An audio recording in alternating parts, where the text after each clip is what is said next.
All right, let's call to order the Temecula City Council meeting for May 28th, 2024.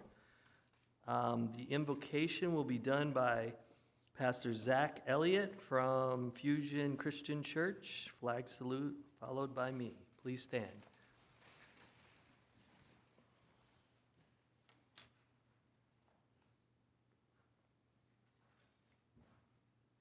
Let's pray. Heavenly Father, we come to you tonight in the humble submission to your will. I pray your blessing over this meeting tonight and over this city. May you grant wisdom and understanding and direction as we submit all things into your hands. In the name of Jesus Christ, amen. Amen. Thank you. Please join me in the salute to our flag. Ready? Begin. I pledge allegiance to the flag of the United States of America and to the republic for which it stands, one nation, under God, indivisible, with liberty and justice for all.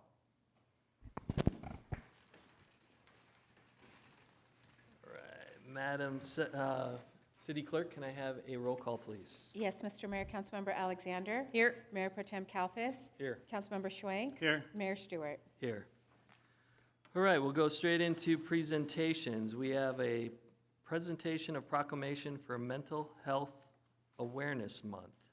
May Dolores DiMartino please come up? Yes, and as Dolores DiMartino with NAMI is coming up, I'll go ahead and read the proclamation, Mr. Mayor. Whereas mental illness can affect anyone regardless of age, background, employment, education, and income level, with those who are very young and seniors amongst the most vulnerable. And whereas the National Alliance on Mental Illness reports that 1 in 5 American adults experiences mental illness in a given year, 1 in 6 American youth experiences a mental health condition each year, and more than 2 million Americans ages 65 and older experience some form of depression. And whereas there are treatment services and community support systems that are helping many with mental health conditions recover and be able to move forward to lead rich, fulfilling, productive lives. And whereas friends, family, and community members play an important role in extending understanding and compassion about mental health and in promoting the wellness and recovery of people living with mental illness. Now therefore, you, Mayor Stewart, on behalf of the City of Temecula, hereby proclaim the month of May 2024 to be Mental Health Awareness Month and call upon all citizens to recommit our community to increase awareness and understanding of mental health, expand the dialogue about the steps of our citizens can take to promote mental health and wellness, and foster an understanding about the need for appropriate and accessible services for the mental health needs of all people in our community. Welcome, Dolores. Thank you. On behalf of Temecula Valley, myself and my fellow faculty member, well, non-paid faculty members with 100% volunteer-based here in Temecula, we provide education, support, and classes to not only family members with a loved one suffering from mental health challenges, as well as for the person suffering with mental health challenges. So we're here in Temecula for you. We have a partnership with Temecula Valley Hospital that has allowed us to come in there and help with their patients, so that has expanded our mental health outreach. So we're here in the community for you and for our surrounding areas. So please keep giving us the support that we need to grow. And I want to thank my fellow counterparts here for their 100% commitment to NAMI, free. We're volunteers, and thanks, guys. And this is not only for me, but for everybody here. Thank you.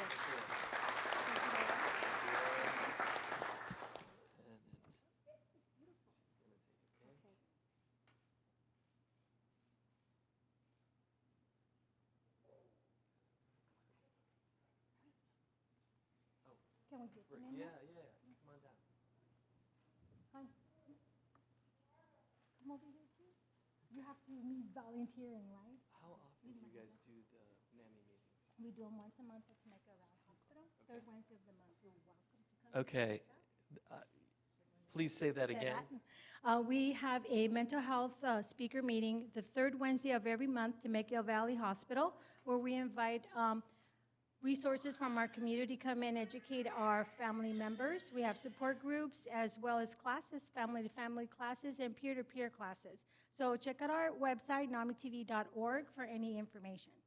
And if you've never been to a meeting, you can really see the value that they bring to this community, because it really is important to be around people who are experiencing the same things you're experiencing. So, Yes, and for our fellow peace officers out there, refer your family members. I know you get calls almost every day with families with their loved ones in crisis. Please refer them to NAMI for the parents so they can get an education on what mental health is all about.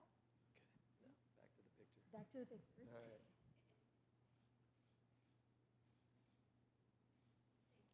All right, thank you. Mayor. Thanks, everybody. All right, Mr. Mayor. So the next one, I believe you have what you need in your hand there. Right. And I'll give a little background as you had requested. The City of Temecula is very happy today to go ahead and present our very first Heroes Medal and Pin. As you may be aware, the Heroes Medal and Pin, it's actually a new recognition that the City of Temecula City Council adopted last year as a part of its public recognition policy. It is reserved for rare occasions and only provided for acts of bravery and courage in the service of others. And tonight, we are very happy to recognize Deputy Richard Schweitzer as the first recipient of this very rare Heroes Medal and Pin. The City of Temecula is honored to recognize the heroic actions of Deputy Richard Schweitzer. On Friday, June 23rd, 2023, Deputy Schweitzer was assigned to Temecula's Metro team. He noticed a reckless driver going southbound on I-15 near Winchester and attempted a traffic stop, believing that this driver was impaired. Later, dispatch advised him that the driver was the suspect of a domestic dispute and homicide, and that he was considered armed and dangerous. Deputy Schweitzer followed the suspect from beginning to end on a high-speed pursuit with the mind to keep other drivers and community members safe. We thank you for your bravery and courage despite the unfavorable circumstances. The City of Temecula is grateful for your selfless contributions to the safety of our local community and wishes you success in your assignments on the rural crime team at the Southwest Station and in all your future endeavors. Welcome, Deputy Richard Schweitzer.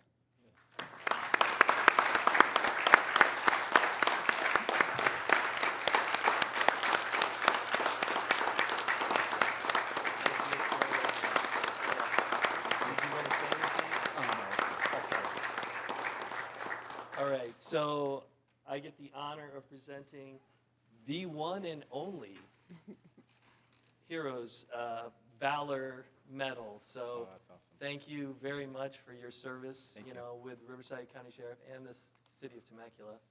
And you're one of one right now. Thank you. So Thank you very much. here's the certificate. And Deputy, we'd love for you to share some words, and I believe our police chief as well may have some words, as well as our council members. Thank you. Guess they're gonna make you. Okay. Well, I just want to say thank you for the recognition. I really appreciate it. You know, I know any deputy would have done the same thing. So once again, I appreciate you guys recognizing me. Thank you. Deputy Schweitzer, I'm grateful for your dedication and service.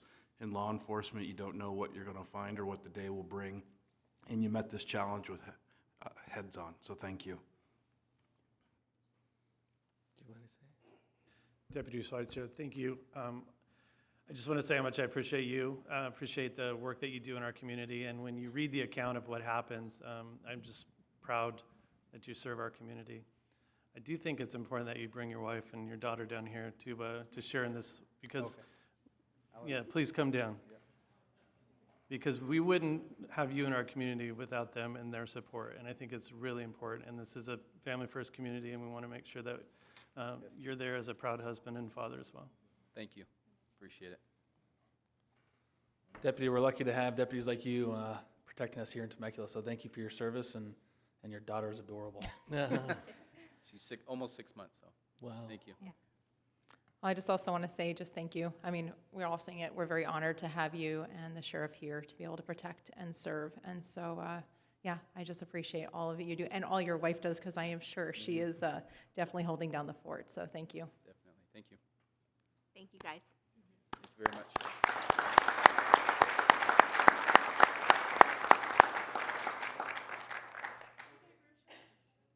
Sure. No, I think just the depths.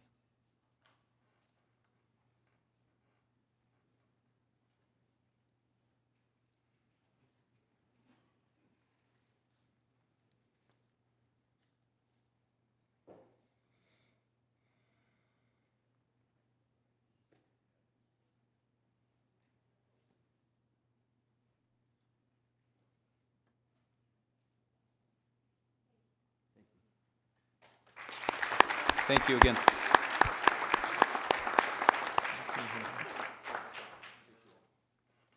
All right, let's go to the board and commission reports. Let's start with the Planning Commission, Mr. Bob Hagel. Good evening. The Planning Commission met last Wednesday, and we had two items. The first was the review of the proposed fiscal years 2025 to 2029 capital improvement program for consistency with the general plan.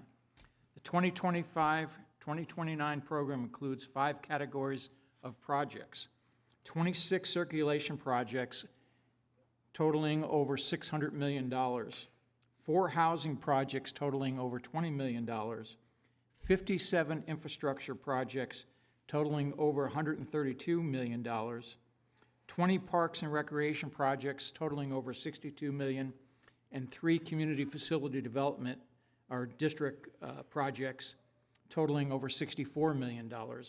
That brings a total of 110 projects, over $927 million, of which about 60% of that is funded through grants and other sources outside the city. There were no public speakers for this item.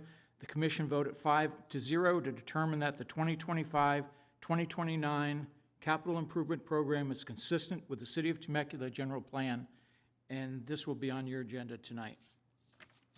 Our second item is the commission reviewed a development plan for a 288,269 square foot, 355 room, 7-story, 91-foot high, full-service hotel that includes a parking garage, conference facilities, ballrooms, full-service spa, restaurants, bars, lounge, retail outlets, workout facility, outdoor pool area, and an outdoor wedding garden located on the east side of the front street between 1st and 2nd Street.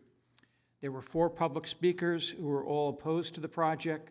The commission voted 4-1 to continue the project for redesign, asking the applicant to relocate the swimming pool, add vertical and horizontal building articulation, and to add functional balconies. The applicant was in agreement with the continuance for redesign. And that is the end of my report. If you have any questions? Any questions? All right, thank you. Okay. So we'll move on to our Ready Commission and Chairman Eric Faulkner. Thank you, Mayor, City Council, staff, residents. The Race, Equity, Diversity, and Inclusion Commission met. And as you can see here, our commissioners, I won't call them by name, you're familiar with them very well. And you can look at the description there of what we're addressed to do, review and make recommendations on topics of diversity, inclusion within city events, services, programs, policies, and enhanced community relations. Next slide. We had a presentation regarding Sister City. The commission received a presentation from Richard Scott of Temecula's Sister City Association.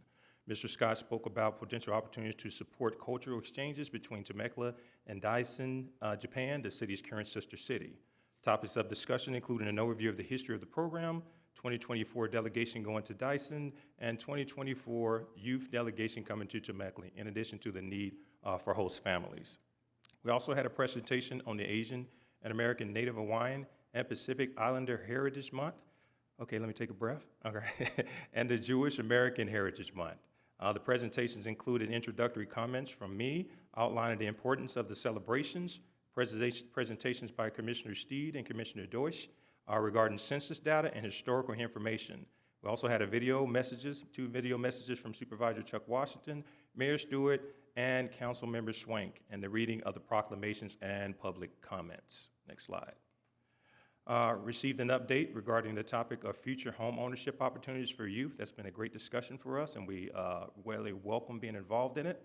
The Commission received a brief update on the topic indicating that staff is continuing to consolidate the identified barriers into the various buckets, which i.e. education and resources, et cetera, research service providers, and master providers to the barriers. The discussion will continue at the June meeting of the Commission. Also received an update regarding Culture Fest, which was amazing. If you didn't get a chance to attend, please attend next year. Amazing, amazing event. The Commission received a final update on the 3rd Annual Culture Fest from Community Services. Similar to previous years, the event was held on Saturday, May 18, 2024, in conjunction with the World Cultural Diversity Day, which is Tuesday, May 21, 2024.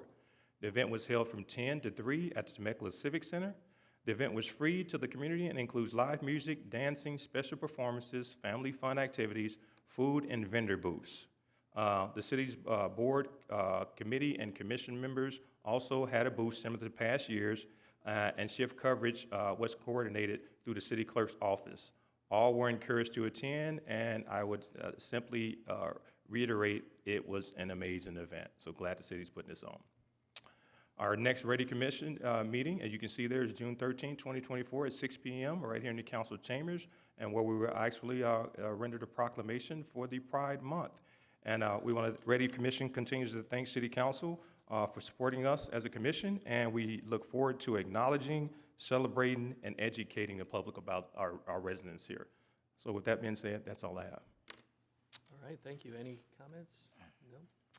All right, so we'll move on to Public Safety Report with Chief Crater. Good evening, Mayor, council members, staff, and Temecula residents. Your fire department for the month of April ran 800 calls in the city limits. 567 of those were medical emergencies. 77 were traffic collisions, and we had 13 fires. Year to date, we've ran 3,388 calls. Next slide. Fire prevention is still busy. Plan checks and reviews, 542 for the month of April. Construction inspections, 539. Mandated annual inspections and state inspections, 583. And then we had 47 folks come into the City Hall to do their business. And then you could see the year-to-date totals underneath the numbers for each stat. Next slide. Emergency management for the month of April, also busy. A lot of things going on. We hosted the Teen Cert course on April 5th for 7th graders. We had 32 students attend. We're working on a desktop for our early alert and warning system to get notifications out to our residents. We had a TCC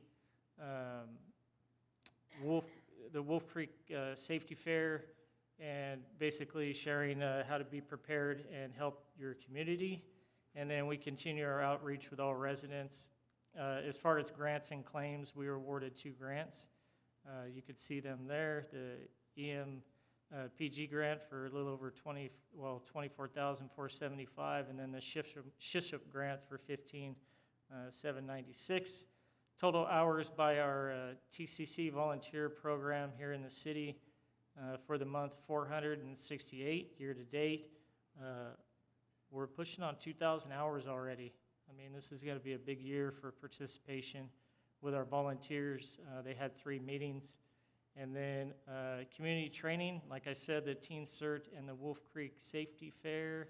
And I believe we have a slide on that as well. Next slide. Just some pictures of us being out in the community with emergency management and the fire department. And you could see the picture on the lower right hand of your screen is actually swearing in 2 new members to the team. So continues to build, and we appreciate their efforts. That concludes my report. Thank you. All right, thank you. We'll move on to public comments. Do we have any public comments?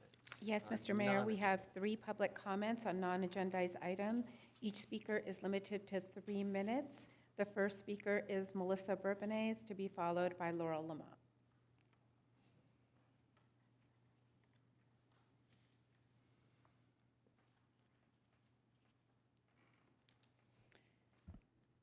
Hi, I'm Melissa Bourbonnais. I am here tonight on behalf of Temecula's workforce. I'm here also with Upward Community. And my question to you, though I do appreciate, Mayor Stewart, that you responded to the email that I recently sent on behalf of the workforce and the 30-something taxpayers who were CC'd on it. I appreciate that response. You didn't quite get to the heart of the question. I asked you why in that email. Why is it the responsibility of council to ensure jobs, but not housing? And you responded with what you're doing, that you seek to provide well-paying jobs alongside housing. What you're doing is good to know, but the question is why, as in what's the basis? Is it in your oath to provide jobs for the city? Is it part of the oath that you've taken to provide a 335-room hotel with the swimming pool and the garage and the conference center? Is that part of the oath that you've taken? Is that constitutional? Is that by design in a representative democracy that a city will prioritize businesses and hotels and luxury amenities, but not really consider the workforce, or maybe casually consider the workforce? Because I've been coming here for 4 years. I know how much you talk about housing, and it's hardly ever. I know that there's 1,000 affordable housing units and 54,000 people that live here and hold jobs and are low to moderate wage earners, your constituents. What is 1,000 affordable housing units? That doesn't even really accommodate Laurel Lamont, correct? We know that. I want you to answer questions as to why and what the basis is, because I'm not talking about socialism. I'm talking about a representative democracy. You were elected to represent 110,000 constituents. 54,000 or so earn somewhere between low and moderate wages based on your data, city data that I got from Aaron Adams. So what is 1,000 units when you have 54,000 people that work and need housing? What is the basis for the way you prioritize these decisions? The proclamations, the hotels, all the jobs that you're going to need, all the people that you're going to need to fulfill those positions, to clean the pool, to clean the rooms, to serve people in the restaurants. When do you consider them? Because from what I can see, you don't. The next speaker is Laurel Lamont, to be followed by Lene Turley-Trejo. Hi, I'm Laurel Lamont. I founded Upward Community with Melissa, and we both represent the workforce. What was it, 20 million's going towards 4 housing projects up there? I don't think I qualify for any of those housing projects. The workforce doesn't qualify for those housing projects. I've been here 8 years. My son graduates on Thursday from high school. Everybody keeps asking me if I'm excited about it. I don't know where I'm going to live. He didn't have the luxury of prom, grad night. We couldn't even afford cap and gown, but I make too much to live in affordable housing. I'm debt-free, but I make too much to qualify for a Habitat home. I am being threatened with eviction from my apartment. I have no security in my housing. Where do we go? Do you evict me from this city? You've evicted plenty of people from that building for making too much money, but we don't can't afford fair market rent. Where are we going? What have you done in 8 years to prepare for this moment? Please tell me where I go. Where do any of us go with all this affordable housing? You want to tell us to work, that the taxpayers shouldn't pay for us. We're working. We don't qualify for any of the aid because we make too much. But we can't afford the rent. What are you doing? This is your responsibility. The protections in that building are not built for the tenants, it's built for the developers. And the money that you got from the state, you built in 0 protections for the tenants. You did not think about the workforce, and you're not thinking about them now. Your planning commission is not thinking about them. Luke Watson is not thinking about them. Aaron Adams is not thinking about them. Your attorney is not thinking about them. What are you going to do? When will we matter? Don't put it past me to move into your front yard. And the last public speaker is Lene Turley Trejo.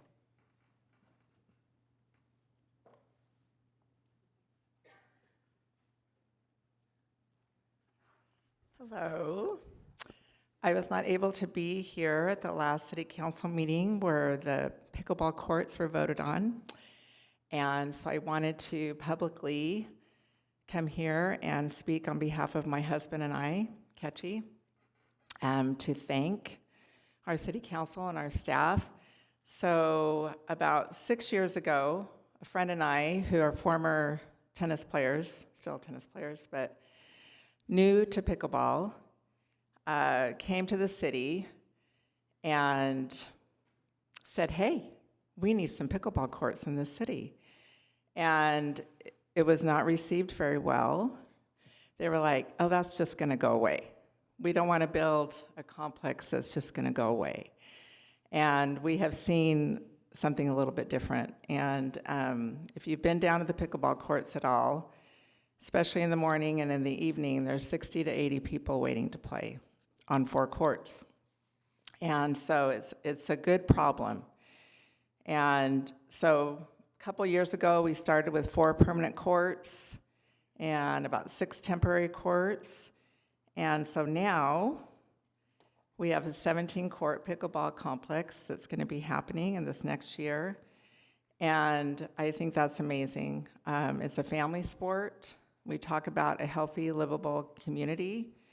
And I think this is a great way to keep our kids and adults and families active and healthy. So thank you very much. I appreciate Director Thomas and all he's done and his staff and everyone who's had a part with it. So Erica and everybody, thank you so much.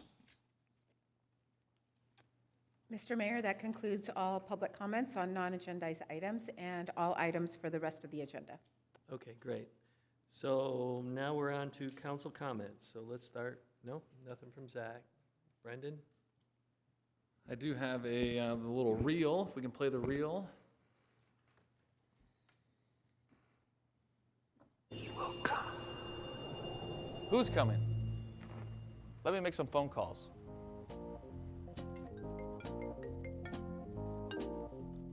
Hey, where you at? Hey, Kalfas. The 3-2 pitch, Johnson drives it, and got a home run! Yeah, I haven't been back there since I played there. You got it. I'll see you there. Bye.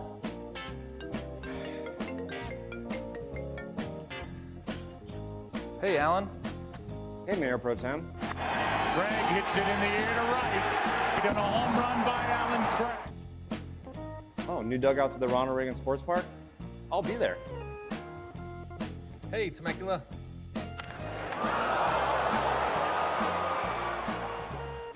We built it.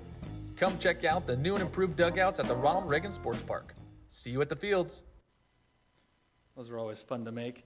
I just want to thank Alan and Reed for being good sports and participating in that. And as always, Betsy and Lean and our social media team for putting that on, and you should come check out the Ronald Reagan, the new dugouts there. Also, I know housing's a big topic. We have a presentation that our staff's giving us later. We do have, I'm putting on a housing town hall across the way here on Sunday, this upcoming Sunday at noon. So feel free to come out. We'd love to see you there. That's all, Mayor. Thank you. Miss Jessica. Okay, let's start with the reel as well. Just piggyback.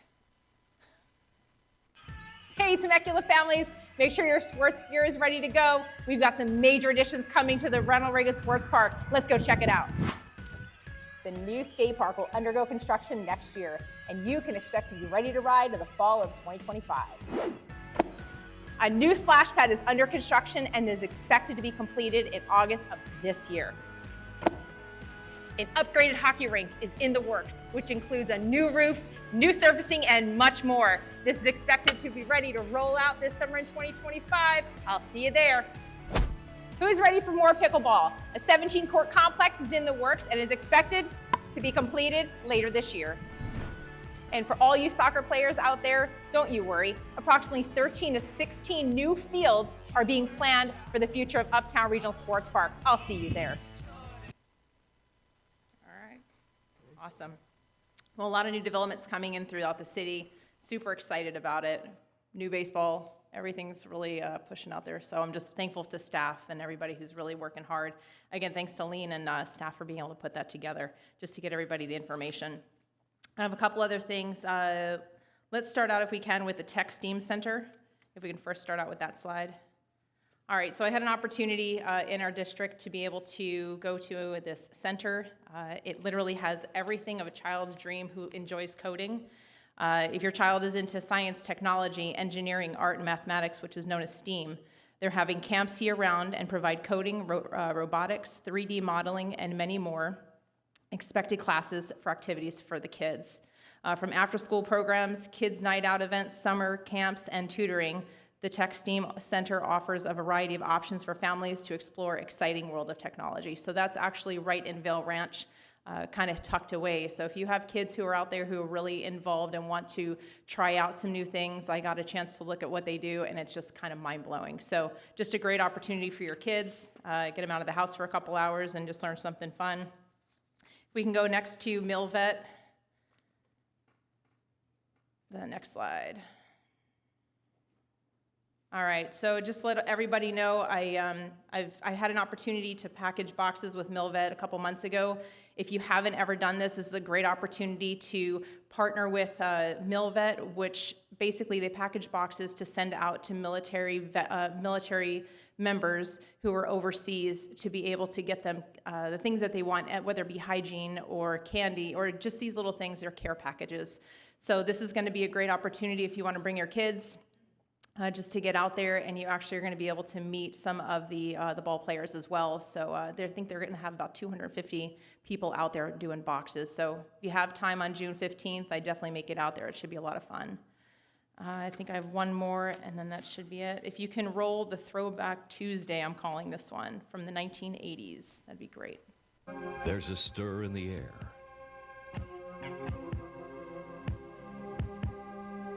A new course being set. Something different is developing here. Rancho, California, Temecula Valley is on its way. With plans for industry, housing, and education, share equal consideration in the controlled, long-term community plan.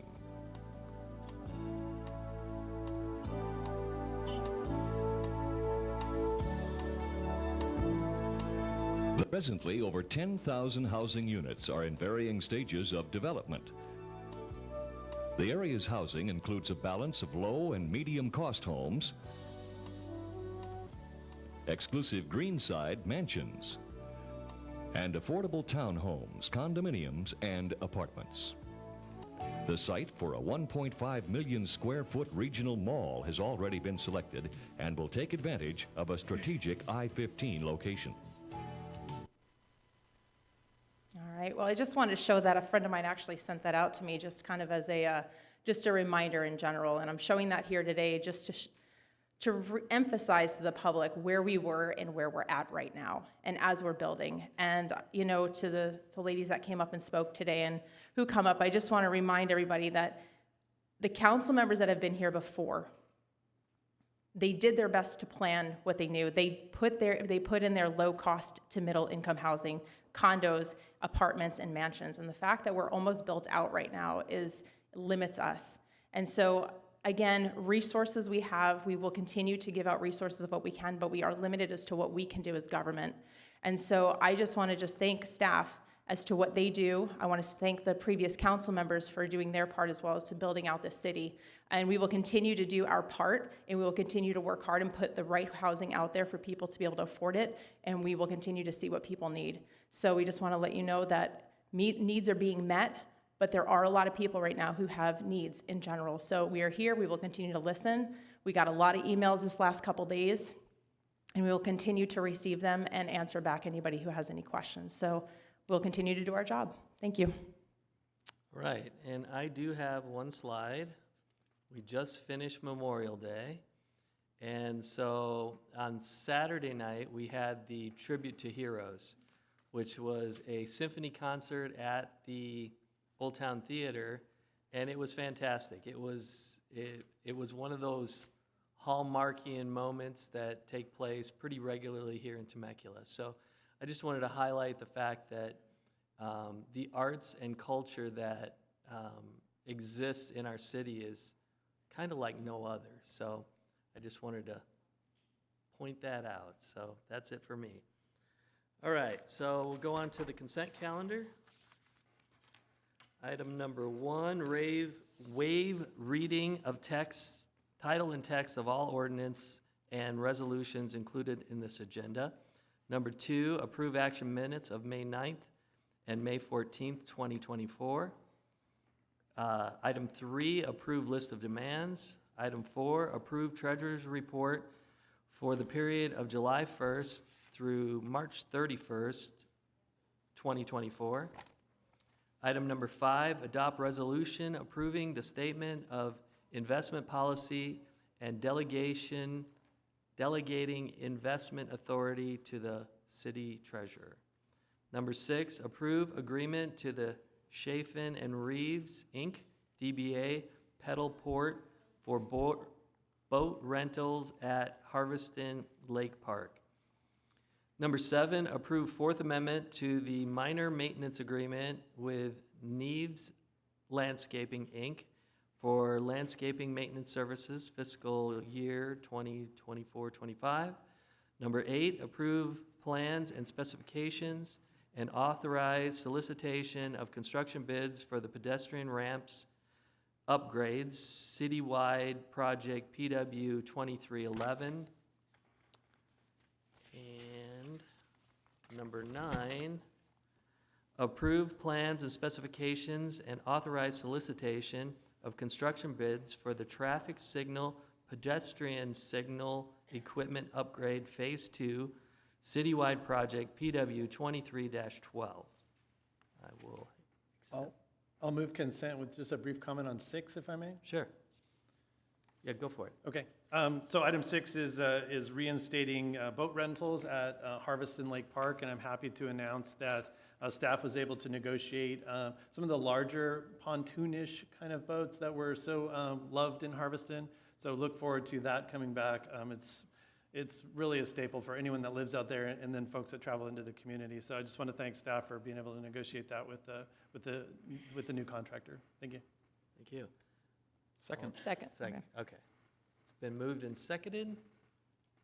Please vote.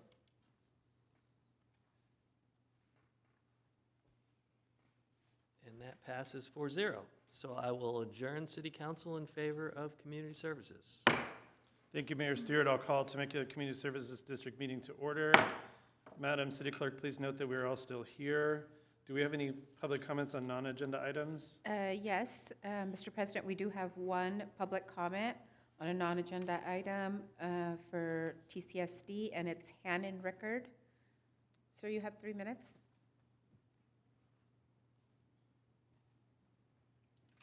Good evening.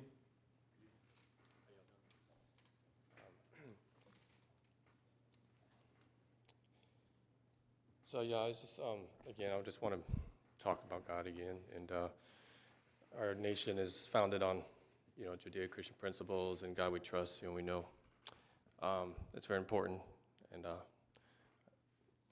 so I just want to share with you what I believe is important for us all to consider, and that is God gives grace to the humble, and He resists the proud. And last time I was here, I mentioned I couldn't find anything in the Bible talking about where God really speaks well of pride, but I have to take that back. He does speak high on pride in one area. It says, "He that boasts glory or have pride, let him glory in the Lord." And Paul would say it like this in his contents: God forbid that I should glory, boast, save or except for the Lord Jesus Christ, whereby we've been crucified unto Him, unto the world, and the world unto us. And I think it's, I think it's important for right now because first I want to say God's heart loves everyone, and His heart breaks over those that don't love Him. And that's what it's all about. God loves everyone, but do we really love Him? The problem is we love ourselves more than we love God. I know that for myself. It's easy to do that. We try to, and for example, we try to, and I'm saying this obviously because we're entering into what next month is known as the Pride Month, where we celebrate things that are not go with God's creation. It's not natural, and I just I see that we got this backwards. We're going off trying to satisfy our own desires, trying to find joy, and really there's no true joy and happiness and true love outside of a relationship with God. That's what we really need. So if anyone's following after the temptations, and I'm going to just say it, they're lies, that that we're created against what our nature tells us, what nature tells us, that's the way God made us. No, God's not the God of confusion. The problem is we have a nature in us that wants to gratify our internal lust, and anyway, God's heart breaks because He loves everyone. He just wants us to love Him. And I'll have to continue this later. God bless you, and He loves you. Mr. President, there are no other comments. Okay. Thank you very much. We'll move on to our consent calendar. We have 2 items on consent. Item number 10 is approve action minutes of May 14th, 2024. And item 11 is set public hearing to approve TCSD proposed rates and charges for fiscal year 2024-25. I'll entertain a motion in a second. Motion. Second. Okay, we have a motion and a second. Let us please vote.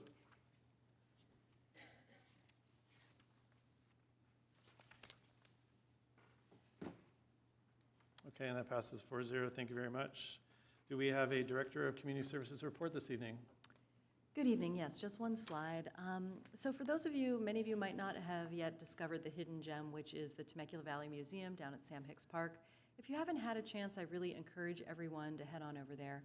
It's a beautiful little museum that has some great exhibits on our area's history, and then it also has a section upstairs for rotating history exhibits that we bring in from all around the country and the world. This exhibit, I just wanted to shine some light on. It'll be there until June 16th. It's called The Newest Americans. And it's a series of photo essays that go through and took portraits of individuals on the day that they became U.S. citizens. And it's just such an absolutely moving tribute to a lot of what makes our country so remarkable. And I know for me personally, it was just so resonant seeing and hearing these stories from other families. And, it gave me the opportunity to reflect on the stories that I've observed from my own family in terms of our immigration past. So I just encourage everyone, take your kids. It's a beautiful exhibit. And then right past that is our children's play area in the museum. So if you have younger children, there's plenty of places for them to enjoy as well. But I just wanted to bring that to everyone's attention because, sometimes it's easy to overlook that little museum in the corner of Sam Hicks Park. And that concludes my report. All right, thank you. The little museum that could, right? Thank you very much. General Manners report, anything? Nothing tonight, Mr. President. Thank you, sir. Board of Directors, anything? All right, we'll go ahead and move to adjourn this meeting to the next one. And I will convene the successor agency to the Temecula Redevelopment Agency. Yes, so we have a consent calendar item number 12. Mr. President, I do have a public comment on a non-agendized item. Oh, got it. And the record reflects that you are all still here. Mr. Rickard, you have 3 minutes, sir. Kind of like this. I get to preach to people that can't run away. No, just kidding. Just God loves you, and the only thing that God really wants is He wants our heart. Jesus would say it like this. He says, everything in the Bible, everything in the Scriptures is all fulfilled in loving God with all of our heart, mind, soul, and strength. And then, of course, if we do that, naturally, the second greatest commandment is we need to love one another as we love ourselves. It's very simple, and it's very loving, and it's very fulfilling. It's like living life without that relationship with God. Of course, we're going to try to fill that void with other things, and that's where lust come out. And you notice that it always seems to get worse and worse. You know, you see that people who start drugs, it starts off with something light, and then they need something stronger and something stronger. And next thing you know, they're down in the gutter. And and the point is, I want to say this also. If you want to start seeking after God, don't go to the church. God has no grandchildren. You have access to go directly to God. Now, yes, God, He will send preachers and teachers. He'll send evangelists, but they're only but you need to hear from God as you hear teachers. In other words, your heart has to be ready. Your heart has to be humbled. You can't hear from God. You can't even have faith to truly believe in God. You can be indoctrinated to believe in everything that's even correct in the Bible, but it's not the same as having a revelation. You need to get daily revelation from God, and you have that relationship. Otherwise, your religion is kind of vain. It doesn't really give you what you need. You need that. You need to just put God first. Every day you need to seek Him. There's so many verses that tell us the benefit and blessings of putting God first, seeking Him. When you get His Spirit, His counsel, and His might, and His wisdom, and His knowledge, I'm telling you, your day will go night and days different. And God will use you, and your days will not be in vain. There's a purpose, a special purpose, and a function for each one of us on this earth. No one else can fulfill it but you. But we're not going to be able to walk in it if we don't have God's continual daily revelation, Spirit. The Bible says, as many as are led by the Spirit of God are children of God. I'm saying this again because the Bible also says in Peter that judgment must begin in the house of God. And in my opinion, what I can see, don't take my word for it either, is that the church has indoctrination of Jesus Christ, but they don't have a revelation. And Jesus had the same problem in His day. The church is the one that crucified Him. Think about that. In His day, those that knew the Scriptures were the ones that crucified Him. God bless you. That concludes all public comments under non-agendized items. All right, so now I'll go to the consent calendar, which is approve action minutes of May 14th, 2024. I'll accept a motion, please. Move. Second. All right, it's been motion seconded. Please vote.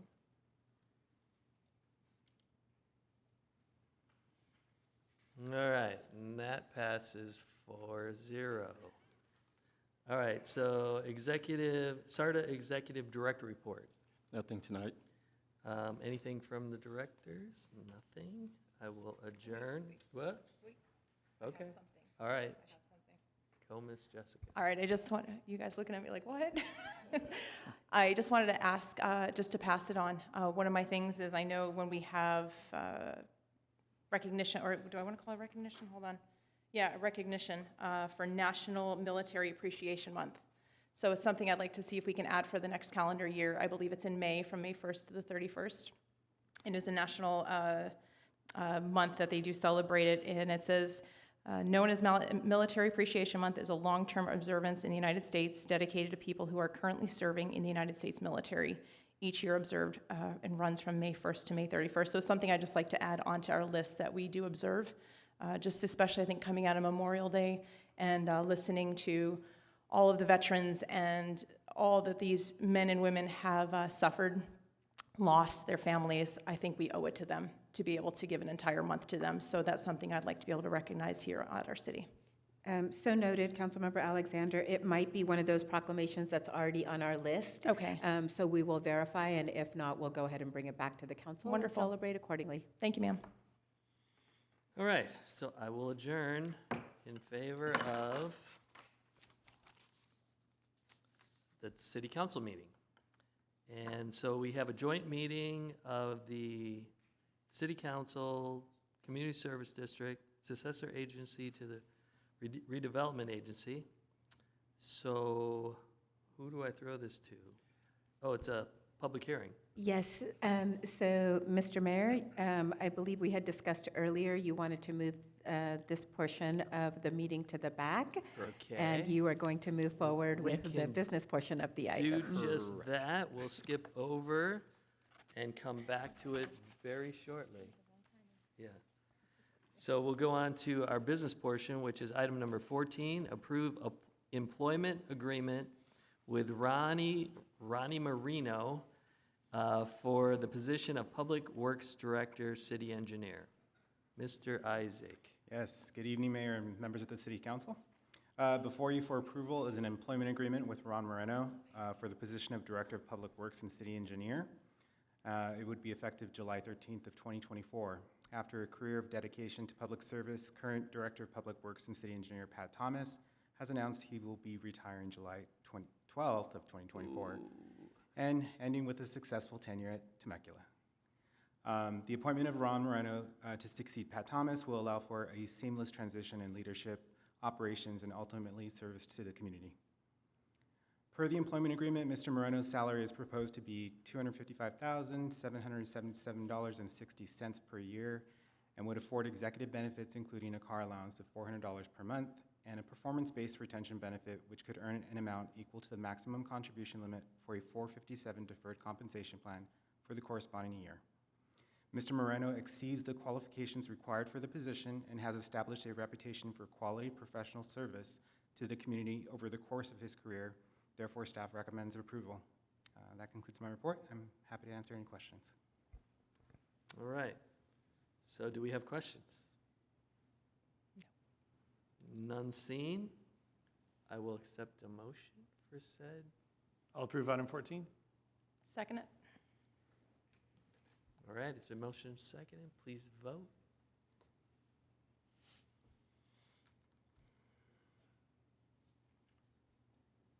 That's 4-0. Congratulations, Mr. Marino.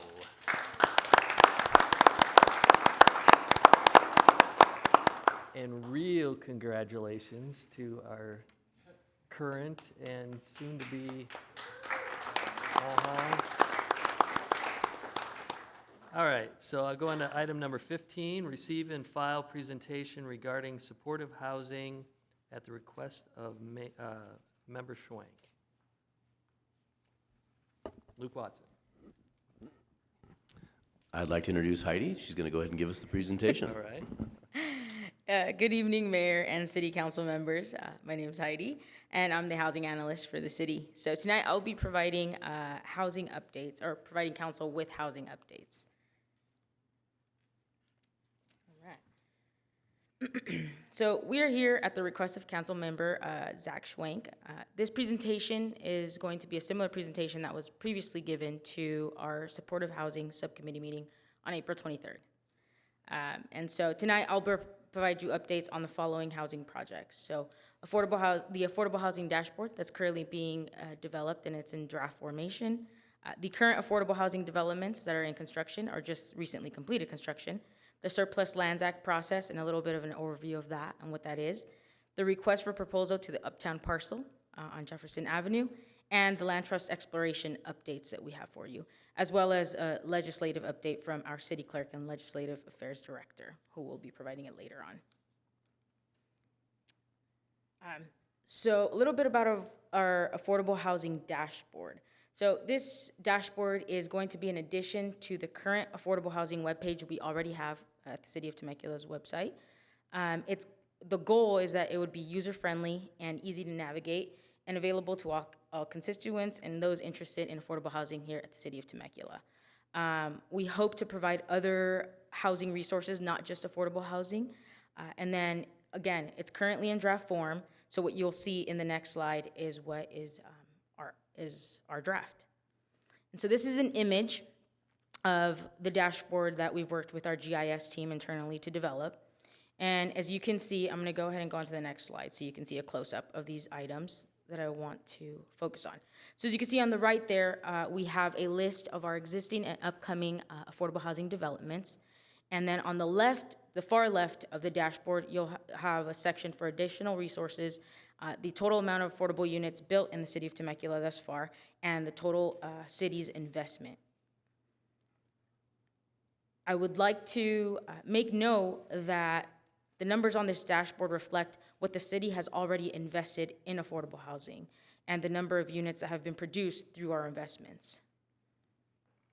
And so when you go ahead and click on one of the projects on the right there, you'll be able to get another pop-up, and in this case, it's Portola Terrace Apartments. I know it's a little bit small there on the screen, but Portola Terrace Apartments, you'll get a picture of the project, you'll get some contact information, how much the city has invested in this project, and then the dashboard will show the numbers for each specific project. So as you can see, the affordable units changed to 44 because that is how many units are at Portola Terrace.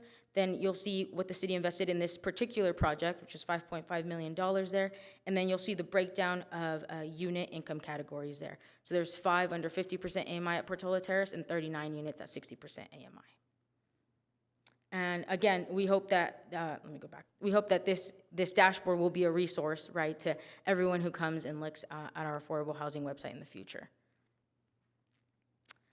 So now I'm going to go ahead and provide updates on our current affordable housing projects that are in development or just recently completed. And we have Las Haciendas, Vine Creek, and Habitat Way 2. And so Las Haciendas, as you know, has now been completed and is 100% occupied, meaning every unit has now been filled with a tenant.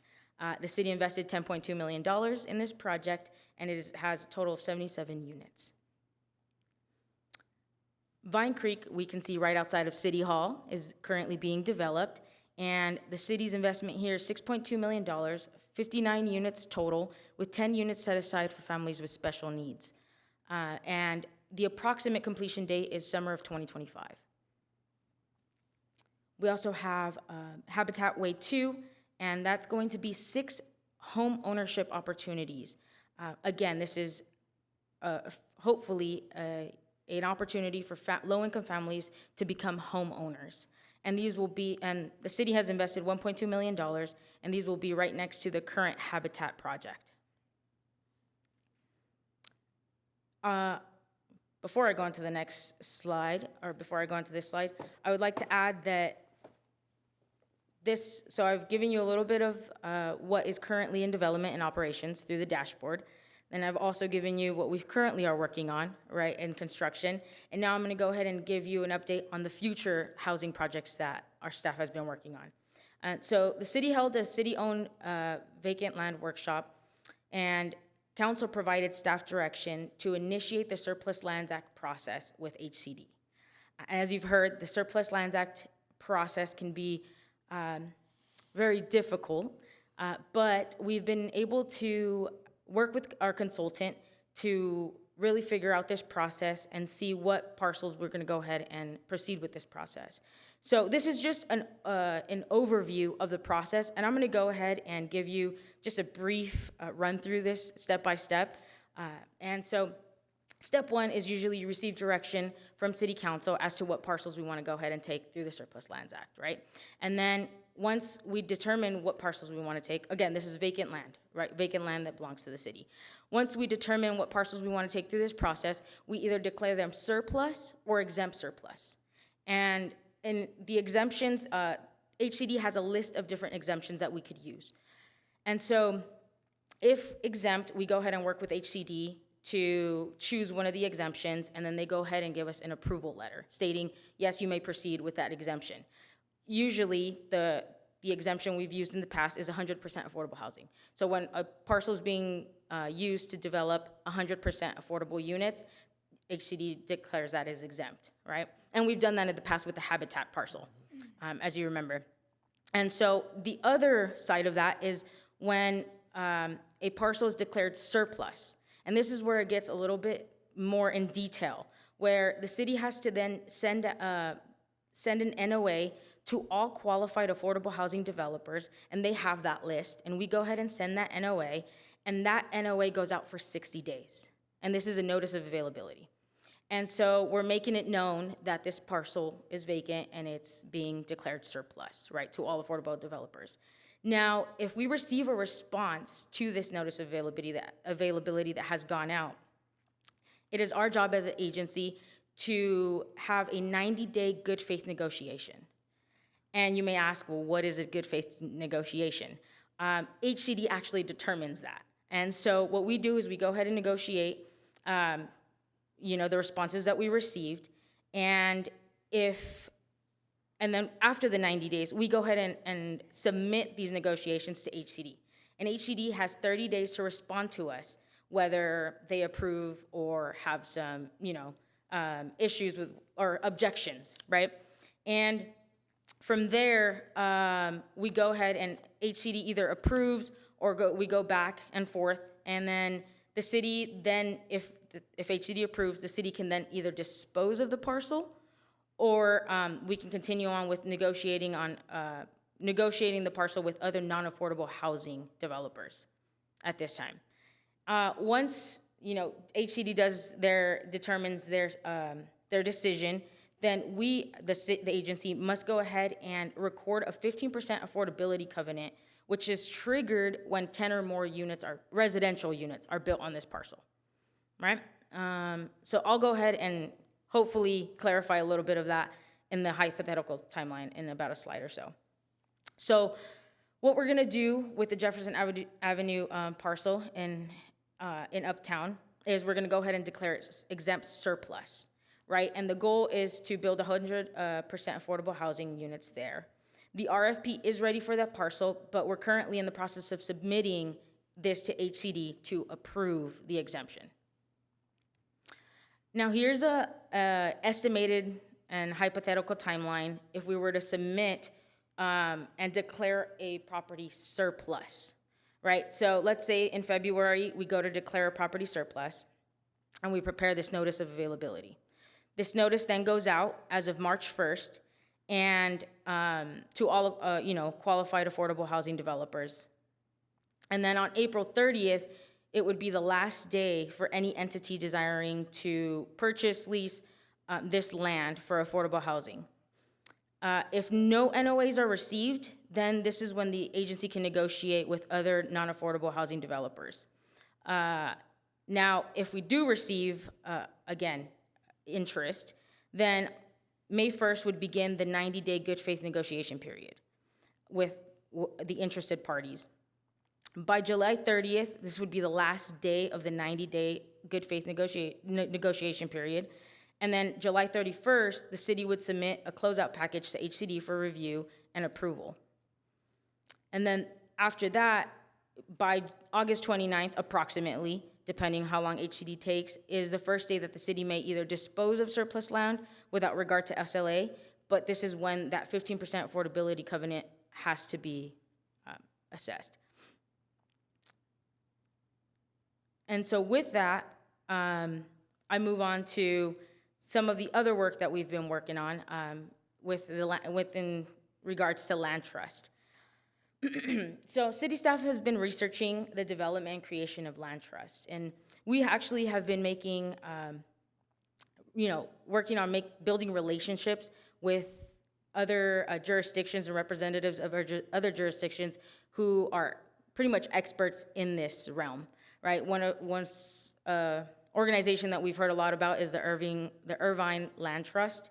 And so we've actually made contact with their director, and we've been able to meet with them and kind of ask questions and see how they went about developing a land trust in their city, a successful land trust in their city. We've also met with staff from the city of Riverside because they've started to explore the creation of a land trust in their city. And we've also been researching ways to fund a land trust, because through this research, we've determined that you need a source of funds in order to actually, there's one thing to create a land trust, and then the other thing is to have funding for a land trust, right? And so we've been researching that and ways on which jurisdictions have funded their land trust. And then staff has also been working with potential consultants on advising us on how to develop and create a land trust, and if that would be something that the city of Temecula would want to do. And lastly, staff will continue to work with the Supportive Housing Subcommittee meeting on developing a proposal, and we will bring it forward for full council consideration.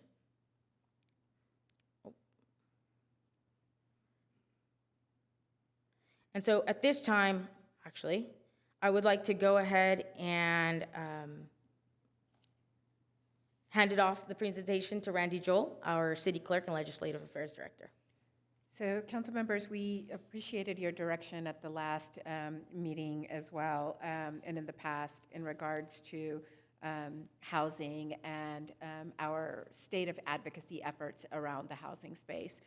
So this presentation I'm giving to you wearing my Director of Legislative Affairs hat. And we'll go ahead and bring up that slide number 17 there. As the City Council knows that both the City Council and the staff participate in housing-related advocacy on a regular basis. Housing is a part of our legislative platform, and we work with the League of California Cities, we work with our own state lobbyists, Towns and Public Affairs, and housing is definitely one of our priorities. Just to speak generally, I will note that the City of Temecula has a very strong history of compliance with all state-mandated housing bills and requirements that come down our way. So sometimes you hear to the contrary from other jurisdictions. The city has always made sure that it is in compliance with everything that the state mandates in the housing space.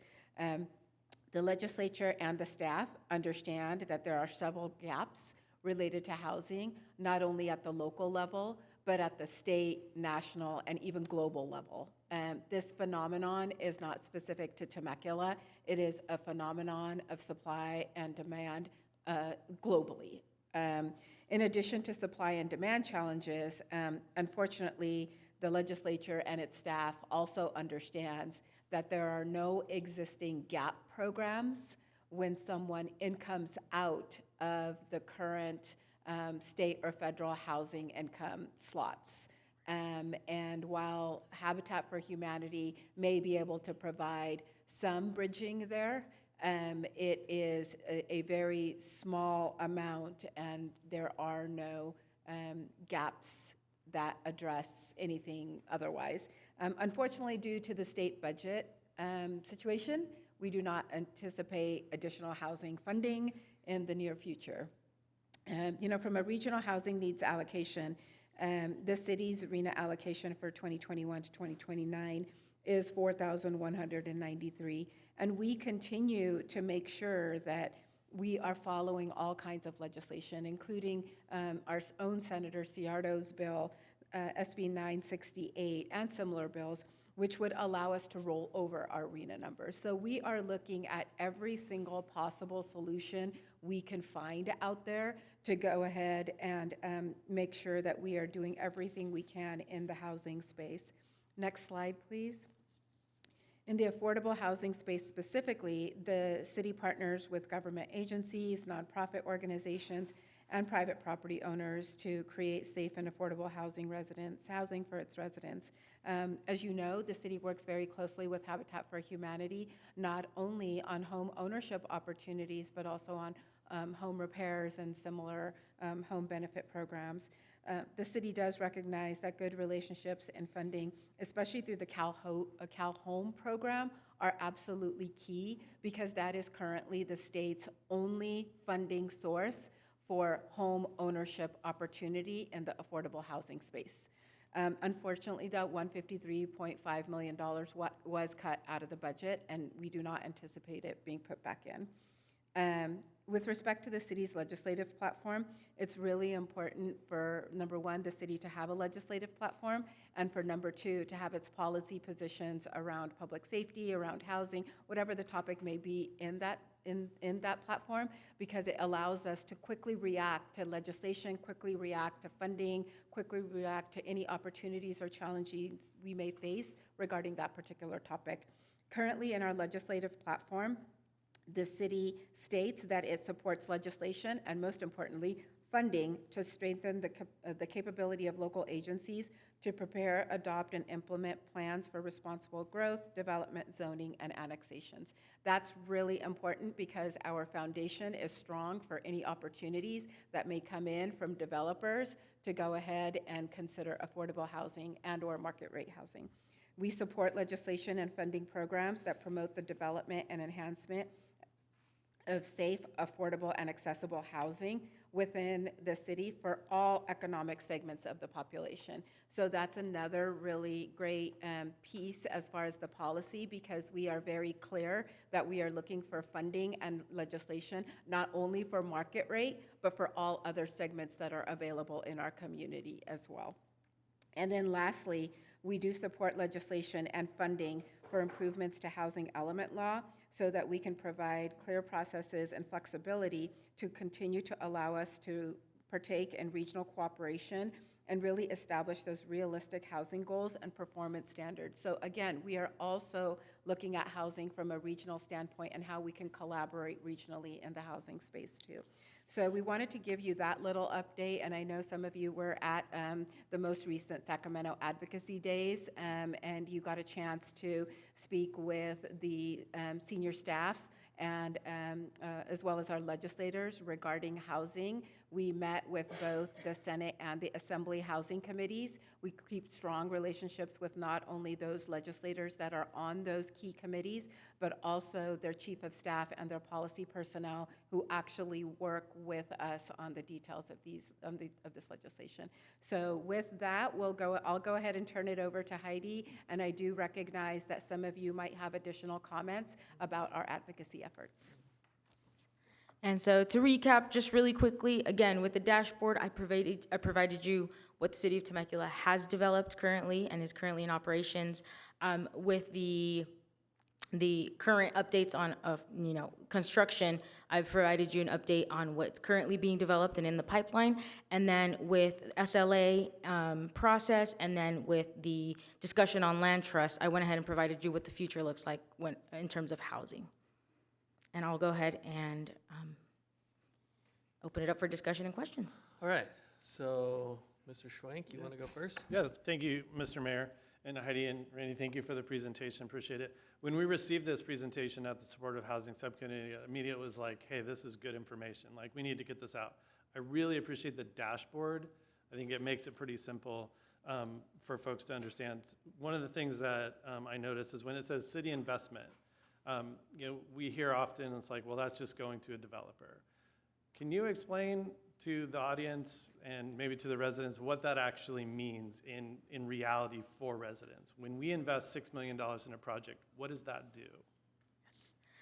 Luke, would you like me to answer, or would you want to go ahead and answer? I'll go ahead and answer. Okay. So when the city of Temecula takes affordable housing monies and it invested in a project, it's buying down the rents typically for 55 years. So essentially, an easy way to think of this is if a rent would have normally been $1,000 in the marketplace, and the city is buying it down to $500 a month. So the city is essentially paying for that $500 per month over a 55-year period. So it is directly subsidizing the tenant's rent during that time. Thank you, Luke. And then follow up to that, the percent of AMI. So if let's say someone's in a rental unit that's 60% AMI, and they start to make more money, and they might get sort of like priced out of that unit because that money that we invested specifically states that that unit has to be for that income range. It doesn't necessarily mean that there's no other income ranges above that. It's just not that specific unit. Am I correct in that? That is correct, yes. So our regulatory agreement binds and specifically states how many units are for each AMI. Okay. So, one project could have 16 units at 60%, then 15 units at 110%, and then the rest of the 8 units at 120%. Okay. It's all in the regulatory agreement, and it specifies right there. Okay. And we're bound by that. Okay, understood. That's it for now. I have a couple other things, but that's kind of just get started. Mayor Pro Tem? Yeah, I just want to as well thank staff for that presentation. I know Councilmember Schwenk and I are on that subcommittee meeting together, and a lot of stuff that happens in those subcommittee meetings doesn't always come out. So thank you, Councilmember Schwenk, for having this presented, because I agree this is all great information.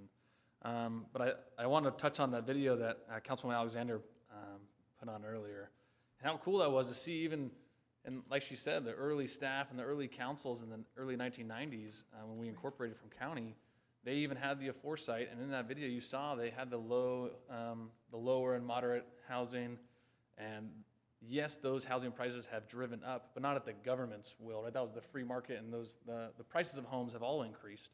And a lot of that is due to how amazing Temecula is, right? It's one of the most expensive places in Riverside County because of the planning from the original developers and original councils and staff of the city of Temecula. So one of the reasons that Temecula continues to, I guess it's just opinion, but continues to increase in value in housing prices is because of how safe we are, how good our schools are. So that drives up the housing prices. And I think that as a city, we have and we continue to do a lot in the affordable housing space. And like our city clerk said, the funding in California is just not there, especially right now. And the current budget, as well as next year's budget, it looks like they are just removing funds from housing, including Habitat for Humanity. And in order to, I guess, build more housing, the governments don't build housing. We supply the land and we can buy down the rent, but we need a developer to come in and fund the project.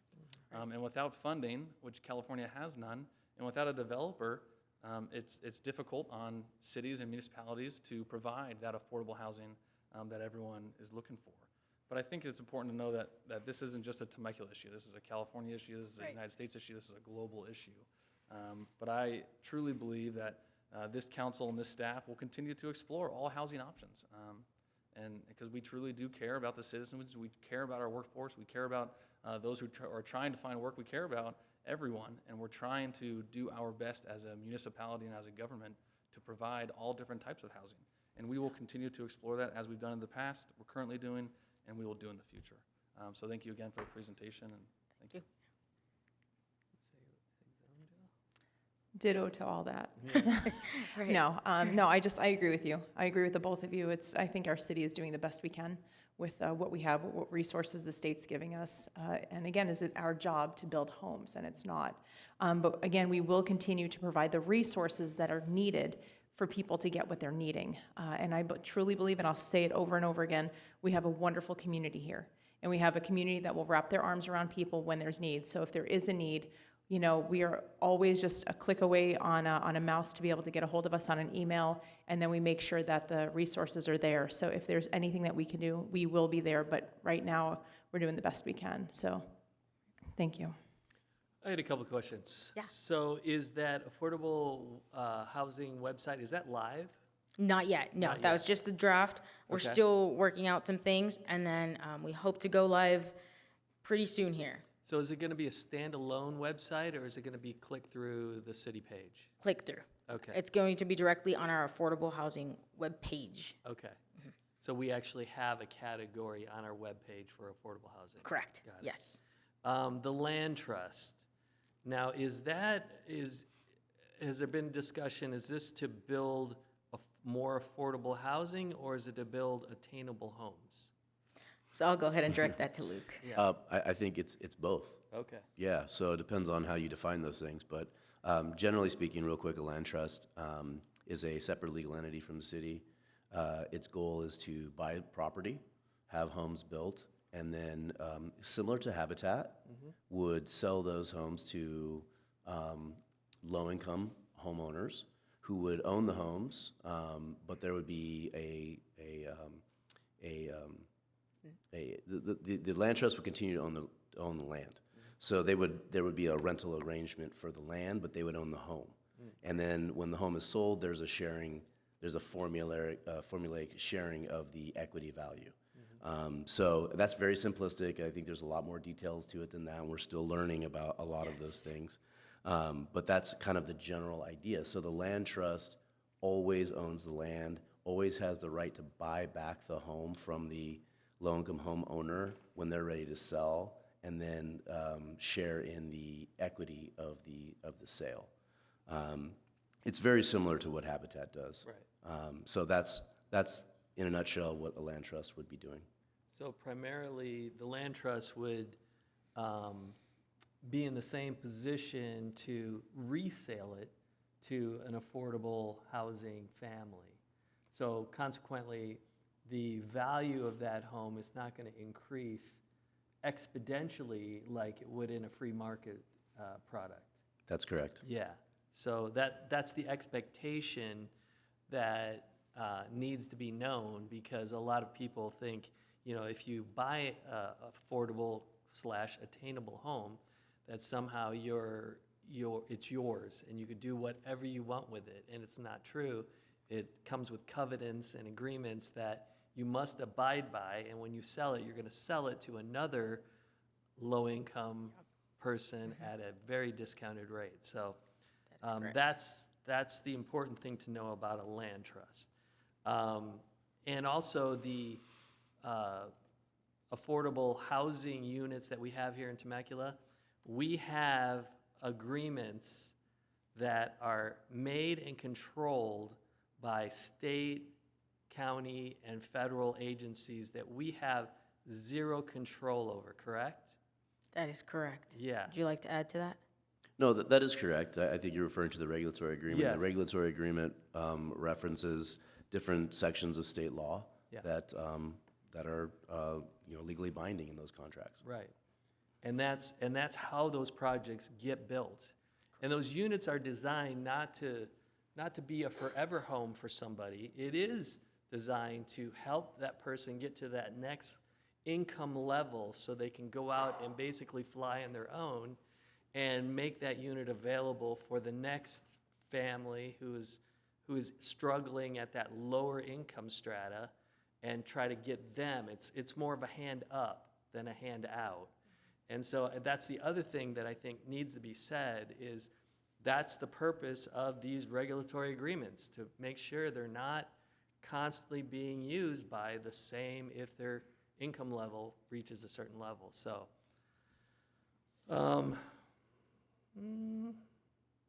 that's about it for now. Anything else? Okay. Yes. I just want to add one thing before we move on. And I appreciate everything that my colleagues have said, and it was even mentioned when we talk about, what the city can do, what we are doing. I think we've demonstrated, and we continue to demonstrate, that we do care about our local workforce. We absolutely 100% do. The supply side stuff, like the free market, is a huge issue. And I was reading an article this morning on Forbes, and it estimates that housing demand is essentially, we're 300,000 units short over the past 15 years nationwide. That's like 4.5 million units. And it goes on to talk about new homes being formed every year in America. There's about 1.2 million new homes being formed, families being created, people moving out of their parents' house and wanting to live on their own, things like that, along with 200,000 homes just being destroyed for whatever reason, eminent domain, a freeway project, whatever. Like, so there's this flux that, following the catastrophic economic collapse in 07, 08, 09, like, we haven't seen production ramp back up. We haven't seen lending fully open back up. I mean, that's the whole reason we got to where we were, is the lending was insane. Anyone could get a loan for pretty much anything. Mm-hmm. That's not the case anymore. And so we're seeing, like, the struggle. What we can do is continue to go to Sacramento, continue to advocate, and continue to demonstrate, hey, we're doing it right here. And we're a willing partner, and we want to make it work for our community. But then it speaks to the regional collaboration just in Riverside County, but then work at SCAG and that MPO, working in all of Southern California, in the 5th largest economy in the world in California, and I think Southern California is not far behind that, actually. Southern California is a huge economy. We need to be mindful of that, but there's a lot that we need to do. CEQA reform, we didn't even talk about how do we reform CEQA to make it easier to build.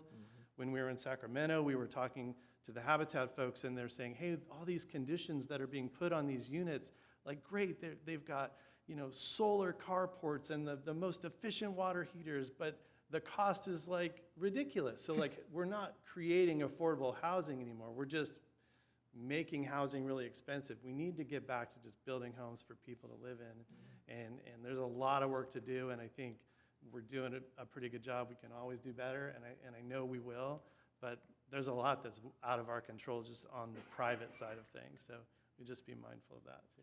And I will add, we are all parents who have kids who need homes eventually. So you don't think we're trying to figure a way to our kids, and in my case, grandkids, to be able to buy a home, stay closer to us. So we're doing everything we can from these seats to make these things possible for our family also. It's not just your family, we have them too. So, and the fact that everybody's young but me makes, makes them more motivated also. So I think that's, I think we've demonstrated we're definitely taking this very seriously and doing absolutely everything possible and looking at every nook and cranny on trying to figure out how we can make this possible. So, Yes. well, thank you very much. It was a You're great welcome. presentation. All right, so we will go back to item number 13, which is our budget presentation. So I will, it's approve fiscal years 2025 through 29 capital improvement program and adopt fiscal year 2025 CIP and annual operating budgets for the City of Temecula, the Temecula Community Service District, and the successor agency to the redevelopment agency. So may I have a staff report, Madam Jennifer? Well, actually on this side. So Oh. speaking of doing it right, a perfect segue. So Yes. good evening, Mr. Mayor and members of the City Council. I wanted to acknowledge for the public and those here this evening, this is not the first time members of the City Council have seen these numbers and budgets. In fact, City Council members have been involved in budget briefings since April, and of course, also collectively participated in a notice budget workshop on May 9th, providing direction, comments, and feedback represented here this evening. The fiscal story being told tonight is reminiscent of years past. In fact, we have been very consistent and have remained very diligent in the intentional efforts associated with managing our finances. This City Council and those that came before you have subscribed to these traditions and fiscal conservative nature and approach to budget management. The City Council has also supported the long view of financial forecasting, and it's one thing to balance the upcoming fiscal year budget, but quite another to make appropriate assumptions and attempt to balance out the next 60 months. We believe that we have proven to our community over the years that we have lived within our means. We have not spent more than we take in. We have consistently listened to our community on priorities and projects to the degree possible. We have attempted to incorporate that approach into our short-term and long-term expenditure plans. We have also resisted any temptation to touch our dedicated reserves, and simultaneously, this City Council has made debt pay down strategies, not just empty words, but solid action, policy, and practice.